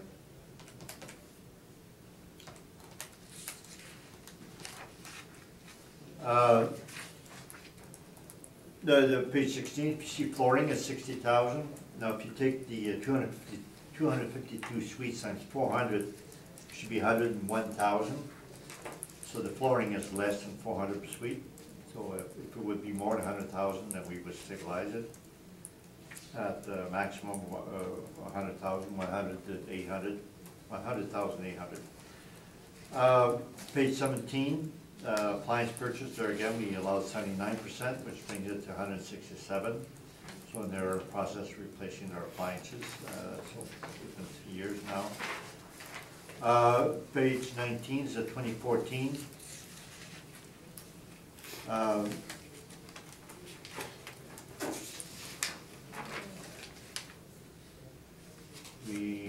Third page, yeah, we just allowed carpentry for 58,000. And we allowed the miscellaneous exterior 70,000. We allowed 25, heating, sorry, that was heating RM. We allowed 25% of that. So the amounts that we allow is what's shown on our spreadsheet. So that the page 7, the repair and maintenance that we show on the years 2014, 2017, those are after removing the items where we maxed them out or removed them. So we stabilized at 2014, 2017 repair and maintenance, which is 1206 per suite. That's relatively low. It's lower than some of the other properties that age group. So if we go up to the rents, so line 1, it has some rents, then it has discounts, so it has a fair amount of discounts. And then the statements from Sussex show rent received only, they don't show vacancy, so we stabilize at actual rent received, including vacancy. So that's $922 per suite per subject.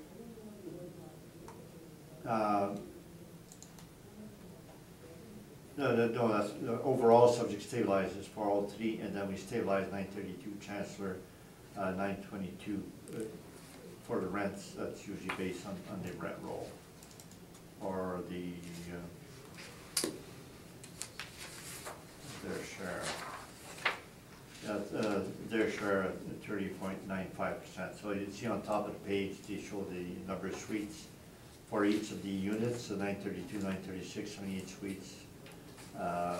And then the other 2 apartments are 84, 90 suites, 252 suites. So the share per subject is 30.95%. Then on the gray, we show what the city stabilized for all 3 properties, all 3 roll numbers. They're at $3,382,000, and the actual rents received is $2,787,000. So the assessor is high on the rents. At line 13, we stabilized all 3 properties at 2873, and the assessor's at 3301. So the assessor's high on the rents; they're higher than the actual. When we come to expenses, the repair and maintenance is relatively low, that we stabilize at 1206. Our total expenses are $1,003,000, and the assessor's going 1535. So they have higher expenses to offset the fact that they have higher rents by $500,000. The expenses are higher by $200,000. So our net income for all 3 properties, 1572.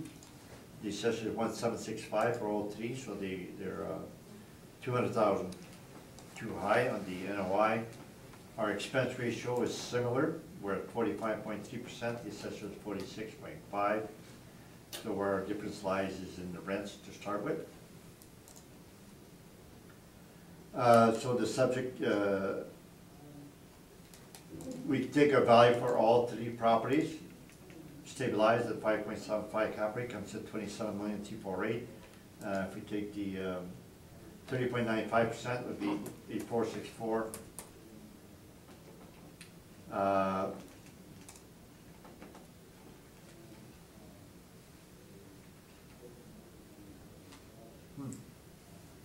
So we had the wrong cap rate for subject. It's should be, we show 5. It should be 5.75. Too many figures. 481,353 divided by 0.0575. 8,371,000.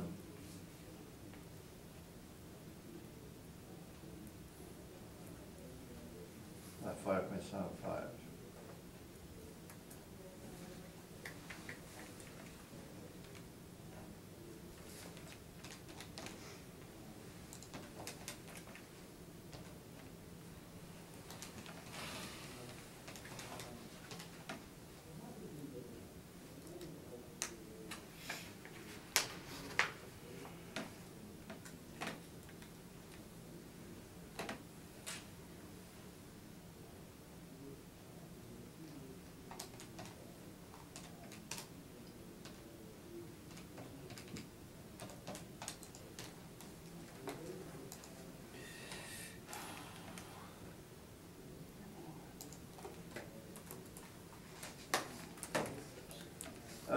I would suggest that the subject should be at 8,464,000, even though when I do the specifics, it comes 8371. There's probably a little error here and there in the allocations.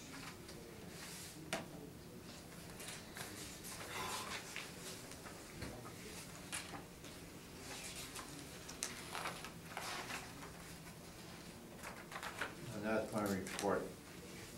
Okay, questions? No questions, Mr. Chair. Bob, No, I don't think so, thank you. Bruce? Yeah, I'm doing something wrong here, I know.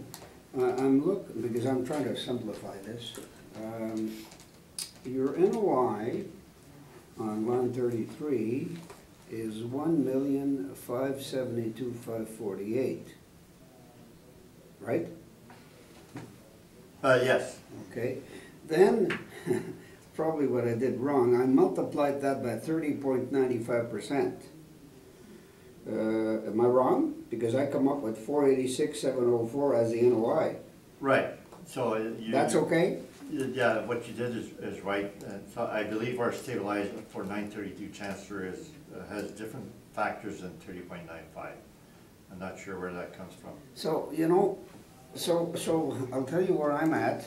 So I use that, I multiplied by 30.95, gives me 486,704, and I look at the city as, I haven't worked out the cities. Is the city at 481,353? Oh, okay, that's where I'm wrong. So you The see- city is in the gray, so they are at 5%, so, yeah. No, I'm not talking about the cap, I'm talking on the NOI at this point. For subject to be 486, yes, versus the city 481, right? Okay, so you've got basically the same NOI? Very close, yes, so it becomes a cap rate.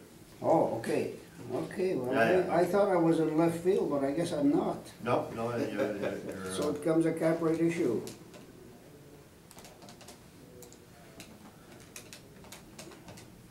Because with the such higher, where I was mixed up, I guess, when I saw the high rents that the city had versus yours, and the expenses were close on the percentage, that's why I couldn't figure out the NOI. You follow? Because you were really high rent, and so I don't know. So if that's okay, I'm just trying to confirm the NOI times 30.95. You're saying it's 486,704, so it becomes a cap rate issue. right, so the, Okay. overall, they're 200,000 too high, but I guess it must be in the other two properties, because for this one, they're pretty dead on, yeah. Okay, could be the other ones. The other ones will have different expense ratios. Okay, good. Okay, that clarifies it for me. Thank you, Mr. Yeah, Chairman. good math, good math. That, Okay, are trying to the, make sure. are the suite mixes the same? Are they all 2 bedrooms?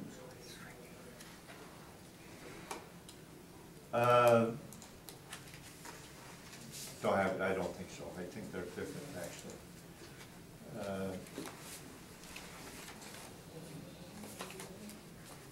No, we don't have the other two here. Okay, so the 30.95%, is that based just strictly on the number of suites? I guess I don't have the figure. I guess they can't be that much different because we're going on a suite basis to allocate. Okay, so that 78 divided by 252 times 100. Yeah, that's where your 30.95 comes from, just the straight division of the, The suites, it's allocated on a per suite basis. okay, so but we're not really sure exactly what the breakout is per. I know at other properties I've allocated on a per room basis to allocate for the different suite mix. On this one, we went on the suite basis, so I would assume the suite mix is similar. Yeah. Okay, thank you.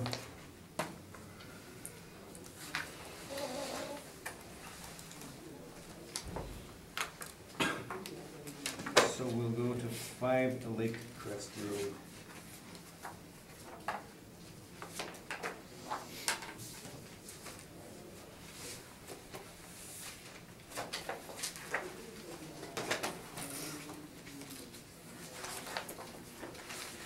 So you can see it.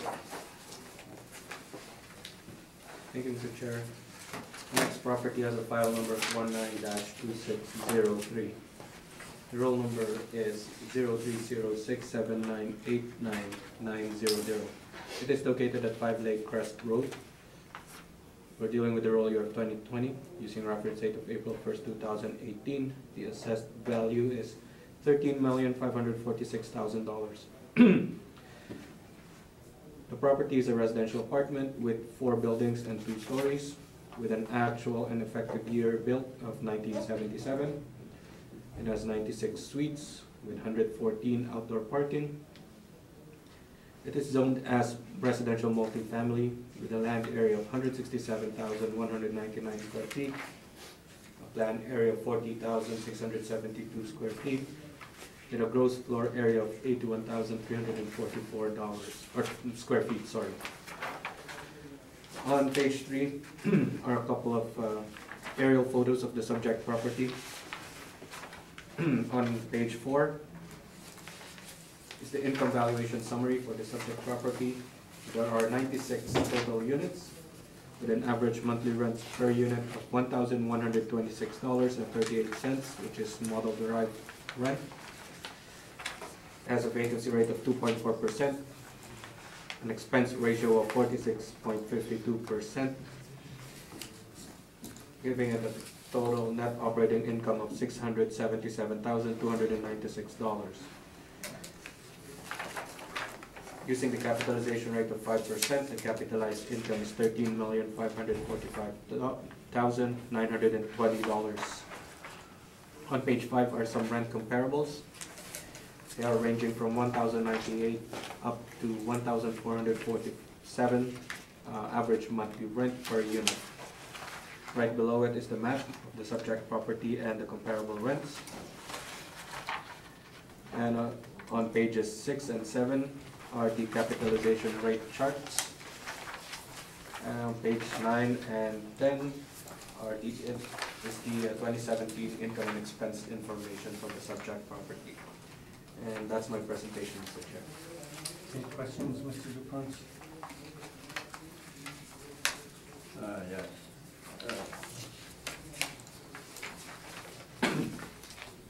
Your rent comparables on page 5. The first comparable is built 2017, so would you agree that would be superior? It's newer, yes. Then the gross floor area is shown there. The subject has 847 square feet.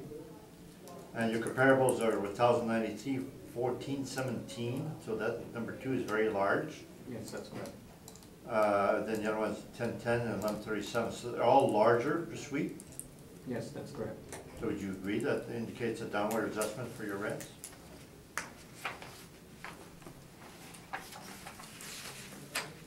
That could be, yes. Now, number 2, 125 Allegheny, would you agree that that's a garden type apartment, not an apartment block? I didn't see the picture of it. No, I couldn't comment, or I couldn't agree or disagree with that statement or question.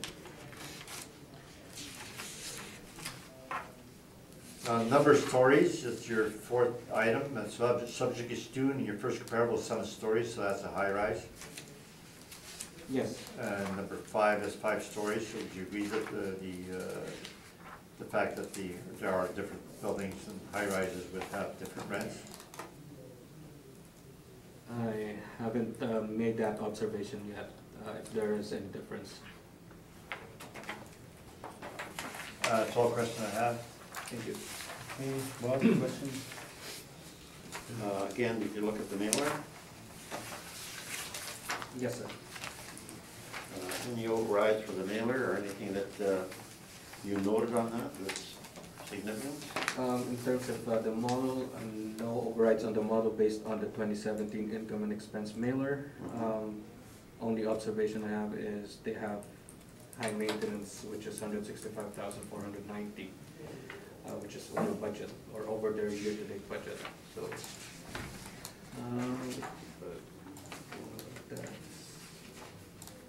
yeah, which in my opinion is high, on the high side.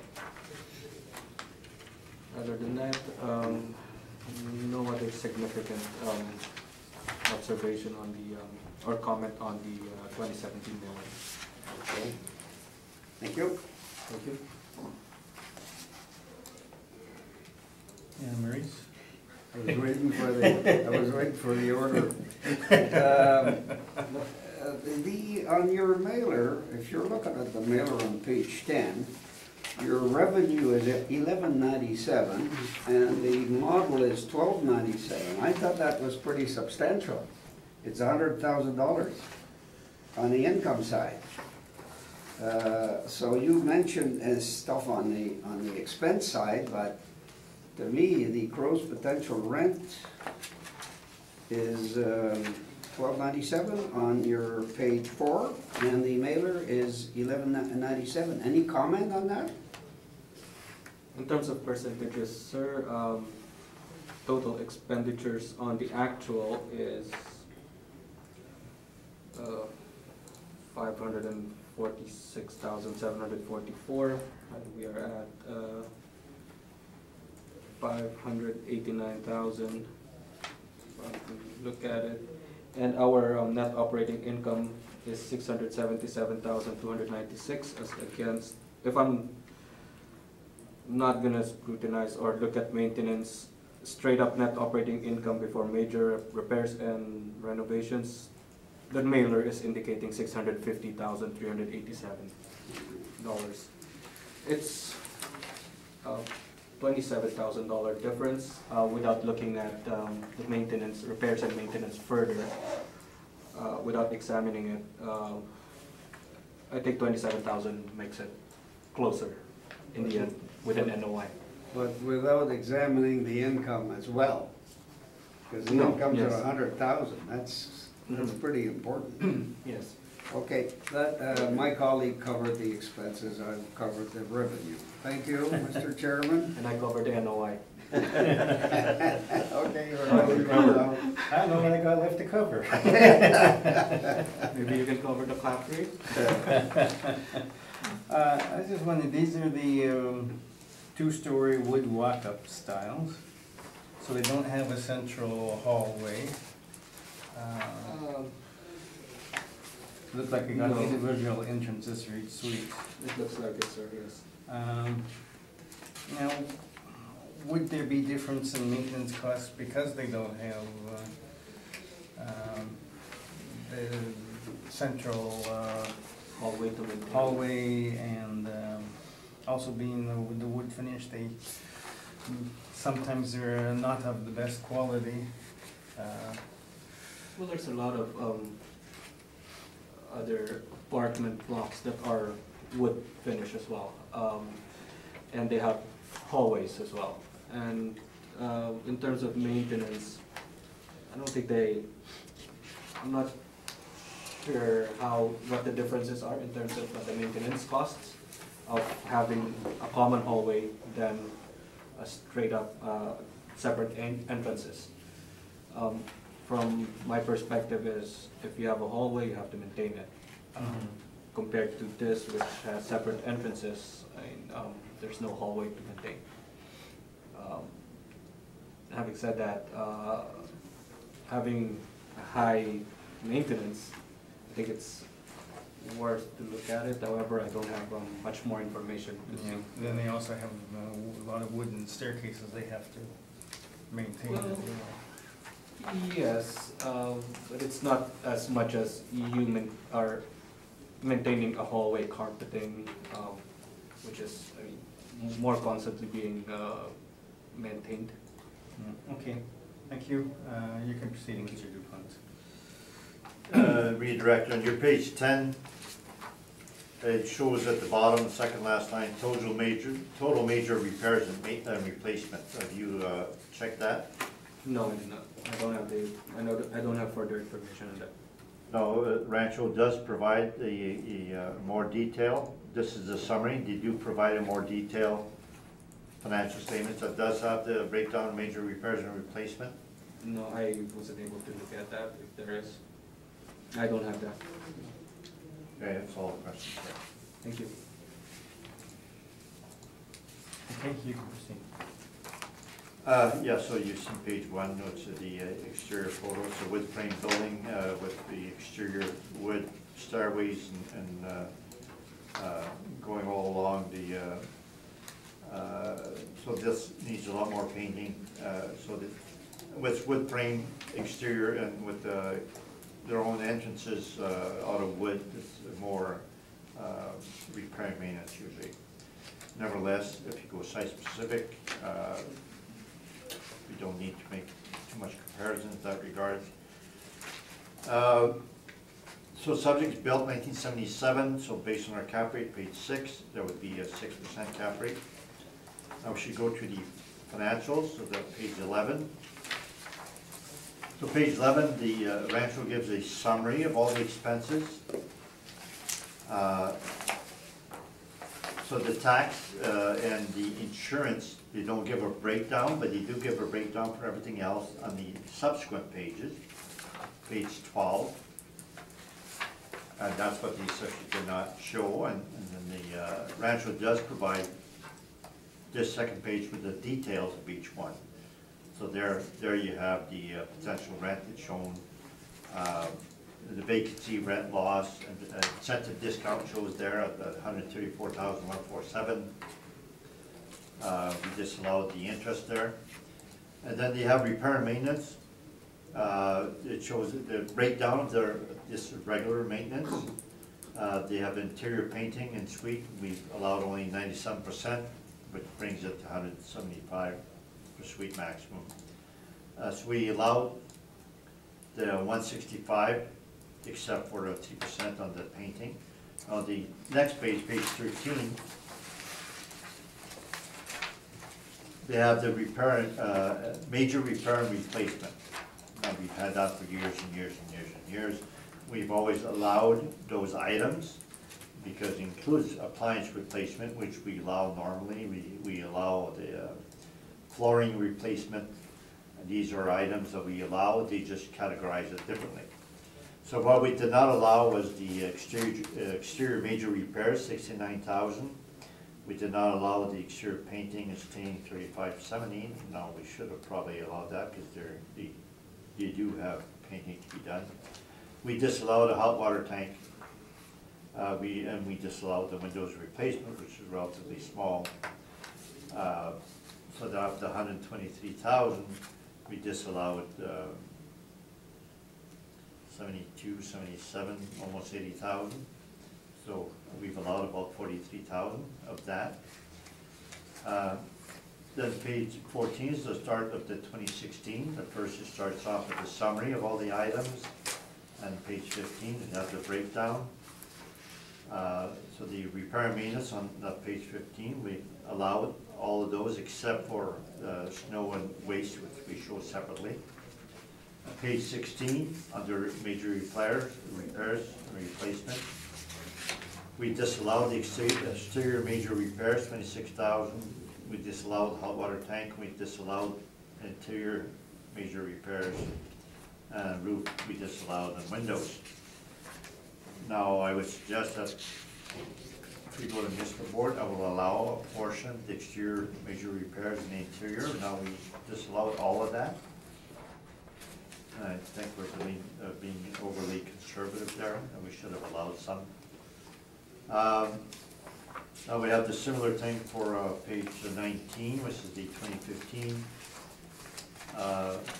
We allowed 71% of appliances, which would bring it to 167 per suite, and we have the second year there, 2014.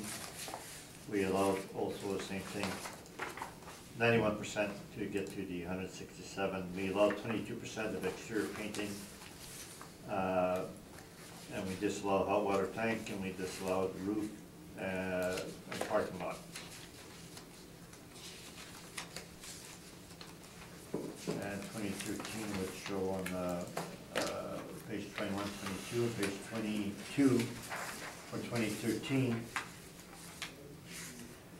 We allowed 50% of exterior painting. If you recall, 2016, 2017, we didn't not allow any, which is overly conservative on our part. We should have allowed some. We disallowed the hot water tanks and the roof, which is normal to disallow those items, but the exterior and the interior, we should have allowed some. For 2016-17, we did not. So our repair maintenance, is overly conservative, is on the low side. If I were to go municipal board, it would go higher repair maintenance. So page 7. So our big difference is in the rent. So you notice the financials indicate 1291 is the rent, and then the discounts. And so after discounts, they have 1157 on line 3, which is 1,005 per suite, which is relatively high. It's built 1977, 96 suite, so that they're getting quite high rent. Part of that is that they're spending money on their repair and maintenance in order to maintain those rents. And even though they're getting 1,005 per suite, they essentially have much higher rents still. After we add parking and miscellaneous income, line 13, we're at 1184 and the assessor is 1266. And I calculated the difference, that's 82,142 is the difference between the assessor EGI and ours. That's our main difference, because when we get the expenses, we have less expenses than they do. So repair and maintenance, line 27, we take the 5 years and we have 1661 per suite, which is after removing certain items. And again, if I were to go to municipal board, I would likely have 1,700–1,800 per suite, as we should have allowed interior and exterior repairs. So our total expenses, line 31, were 558,000. The assessor of 589, so we have less expenses than the assessor. Our expense ratio is higher than the assessor, 47.2 versus 46, mainly because the rents are lower, but the actual dollar amount of expenses are lower than the assessor. So our NOI is 625,000, that's stabilized NOI, versus 677 for the assessor. So our difference there, I calculated that's 51,878. Then we apply a 6% cap rate to get the value of 10,423,000. So the difference in rent is 82,000, and then after we allow less expenses, our difference in NOI is 51,000 or 52,000. So I believe that our NOI is quite reasonable, likely overly conservative on our part.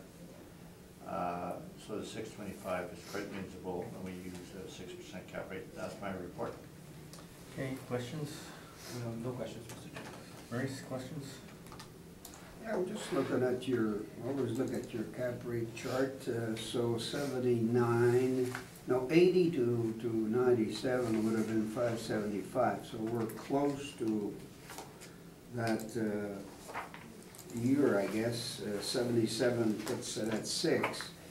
Now, did you not make a change this year on where the break was gonna be on that? I thought you did. Yes, I did. Yes, what yeah, was it? Do you know what it was before? Just because, It was the same as the assessor of 1975. oh, it was? I see, okay, that's why you highlighted that.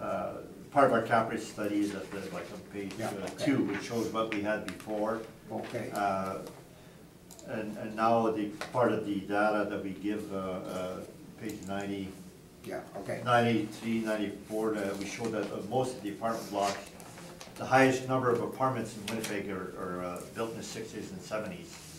And it does not make sense to have the cutoff in the middle of this 1970s. Our cap rate comparables, we have, I believe 72, 73, 74s, or 72, 73, 74, yes. We do have 3 years.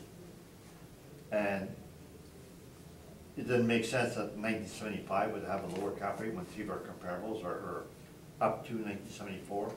So we're saying that we should have a cutoff. Makes more sense to have the cutoff. So in the 1980. 70s is the argument that you're saying it should go right through in the 70s? Yes, Yeah. they're pretty much all the same, built in the 70s. 1980s, that's 70s had the fridge and stove were 24-inch wide. In the 80s, they went to 30 inches wide, so that's one of the big differences in construction change. And there were a lot less apartments built in the 80s after that, so that the market slowed down. But in the 70s, they were like cookie cutters, they built tons of them. Okay. Sue, I'm not ignoring your cap rate page. You noticed, it's always there. Oh, they saved that one for towards the end of the I'll hearing. always keep it. Okay, well. Thank you.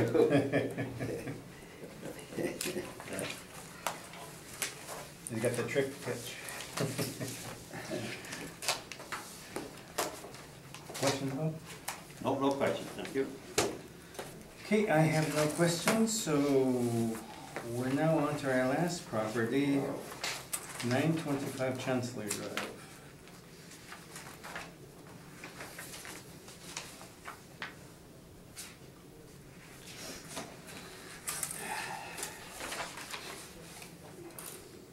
And I thank you too for the alacrity which you had your presentations. That's a nice word. Yeah, that's a good word, isn't it? Yeah, I Surprised like an it. engineer would know a word like that. That's when I'll have to look it up. Yeah, me too, I'm gonna go a Google search right away. I'll drag this till 1 p.m. so- Okay, go ahead. Okay. The last property has a file number of 19-2372. It has a roll number of 03064306000. It is located at 925 Chancellor Drive. We're dealing with the roll year of 2020 using reference date of April 1st, 2018. The assessed value is $4,395,000. It is a residential apartment with one building, 3 stories, and an actual year built and effective year built of 1970. It has 39 suites with 41 outdoor parking. It is zoned as R2 or residential 2-family with a land area of 33,714 square feet, planned area of 12,495 square feet, and a gross floor area of 37,485 square feet. On page 3 are aerial photos of the subject property. On page 4 is the income valuation summary. We have 39 units for the property with an average monthly rent per unit of $1,005.75, which is model derived rent. It has a vacancy rate of 2.4%, an expense ratio of 49.29%, giving it a net operating income of $232,959. Using the capitalization rate of 5.3%, we have a capitalized income of $4,395,453. On page 5 are some rental comparables. They are ranging from $955 up to $1,161 average monthly rent per unit. And right below it is the map of the subject property and comparable rents. Pages 6 and 7 are the capitalization rate charts. And page 9 to page 10 is the 2017 income and expense information for the subject property. And that's my presentation, Mr. Chair. Okay, questions? Your page 5, your rent comps. Subject suite mix is shown as 18 one-bedroom and 17 two-bedroom. And your first comp has 30 two-bedrooms and 23 bedrooms, so that, would you say that the suite mix is superior for your first comparable? I would say it's pulling up the average monthly rent per unit. And it has more gross floor area. Yes, it is registering a higher average monthly rent per unit. And the comparable number 2, 88 South Park, we had it today, and that property was renovated, had really high rents and really high repair and maintenance. So would you agree that this property is superior also?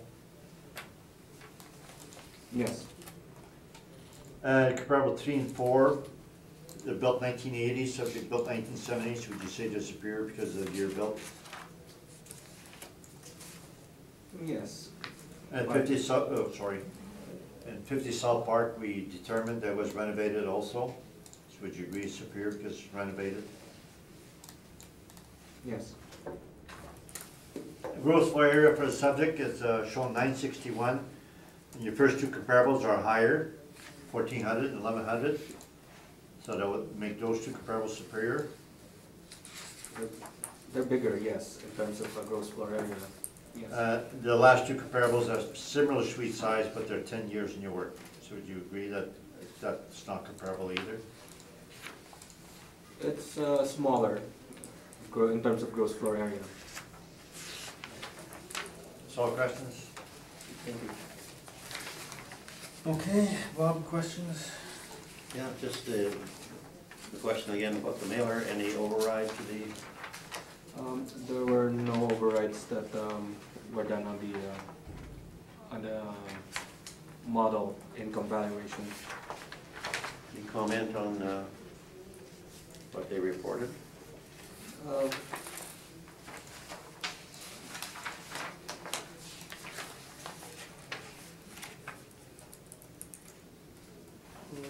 No comments on Nothing sticks out to you, nothing stands out? nothing really, sir. Okay. Thank you. Thank you, sir. Maurice? Is this model driven, the work up on page 4? Yes, it is. All model? Yes, they are all model. Yeah, so again, with my colleague, I'm going back to the mailer, and I see the income is 432, That's correct. and you're at 470, so that is $38,000, I guess, difference. That's correct. So it's lower than, so you haven't really, you've looked at the expense side, did you look at the revenue side as well? I did, and it's, again, the gross potential rent is just giving us, it's model derived, potential rent, and effective gross is 459,394, so it's, in terms of total revenue, considering all the other parameters such as vacancy rates, we have right about 18 or 20,000.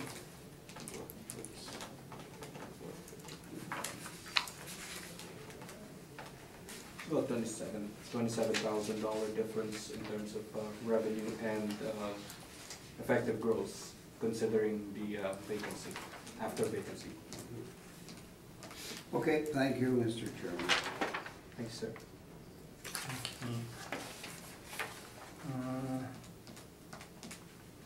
I have no questions, so thank you. Thank you. Okay, Henry, you can proceed.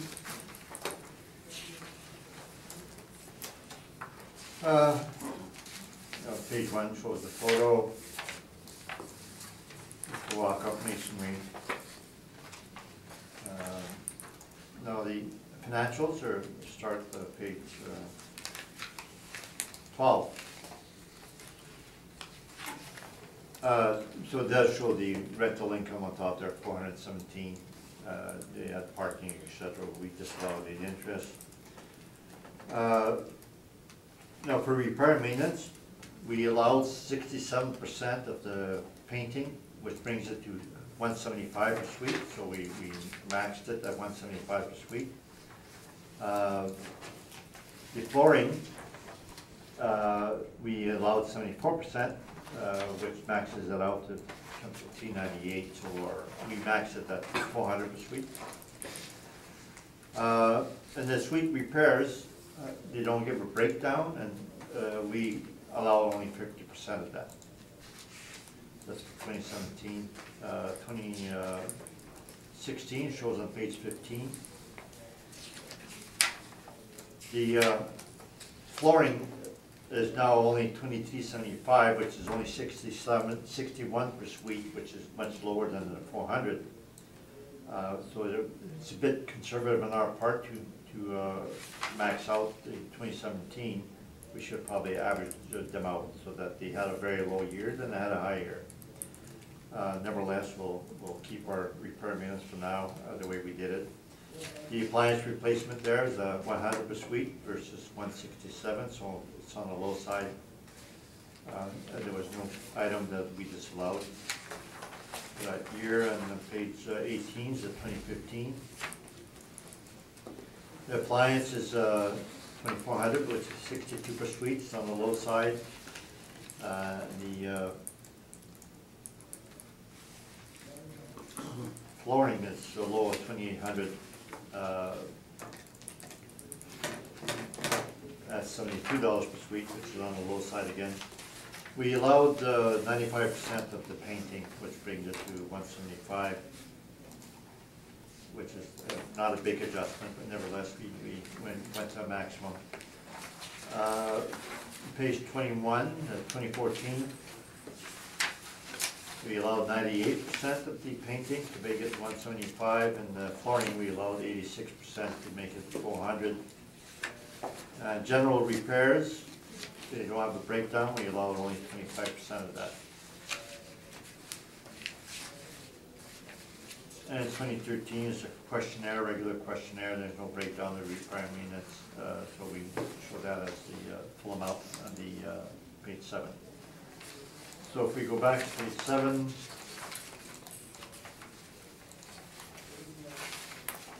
our spreadsheet.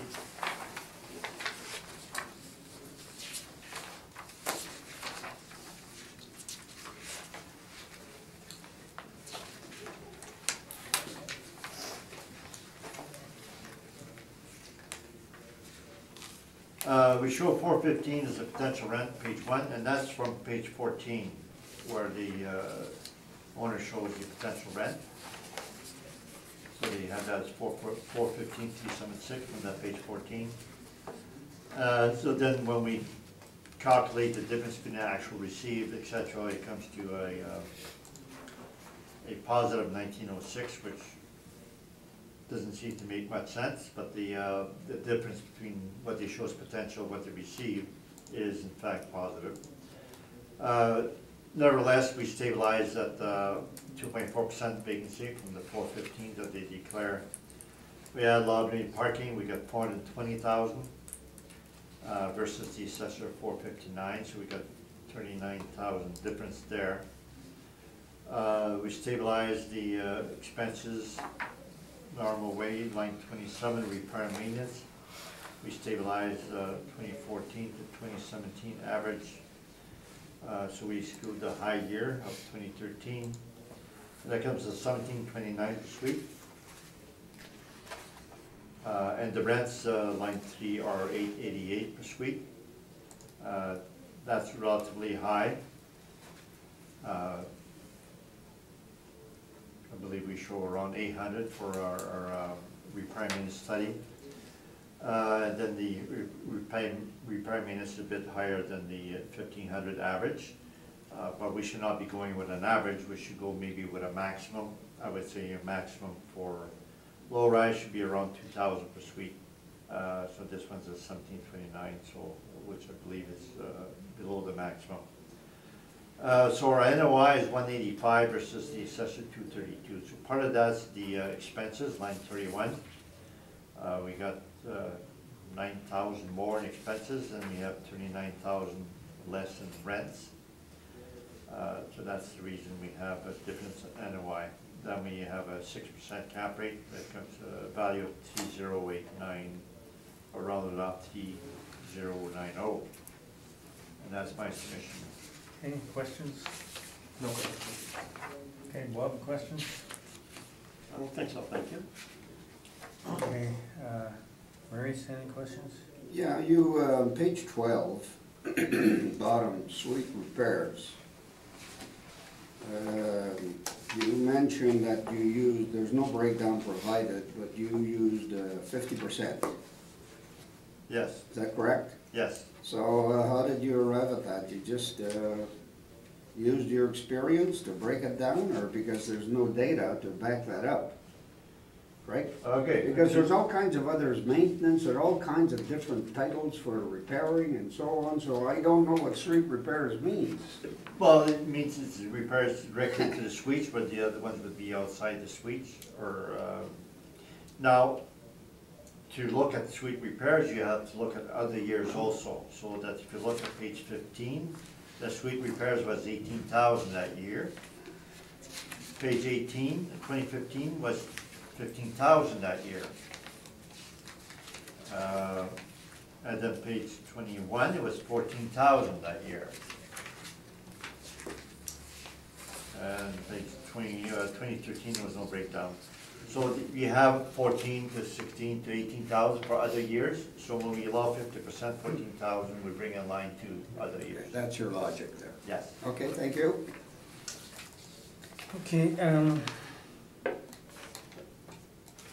say that being in the university area, you know, probably attracts a lot of students. Could that, students can often be difficult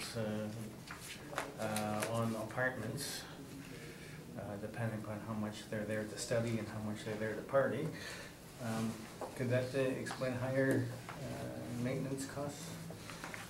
Well, that could be part of that too, yes, the fact that in university, and they have maybe a higher turnover rate. And instead of having 22% average, you could have a really high turnover rate at the end of the summer.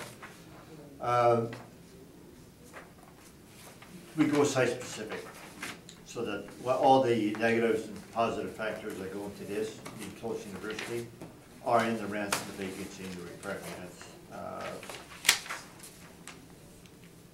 And the fact that the university could be a factor, but whatever factor that is, it's reflected in the financials. Yeah, and in terms of the gross potential rent, the 415 you've put down versus the 417 that's on your financial statements, is there any way you can reconcile the difference? Sounds like they charged like 2 different people for the same apartment? That I can't explain. Normally with the asteroid statements, it doesn't create a positive vacancy. This time it does, so I don't have the answer to that. Okay, all right, thank you for that. So that brings us to the conclusion of today's hearing, so thank you very much for your able presentations. And that concludes the hearing.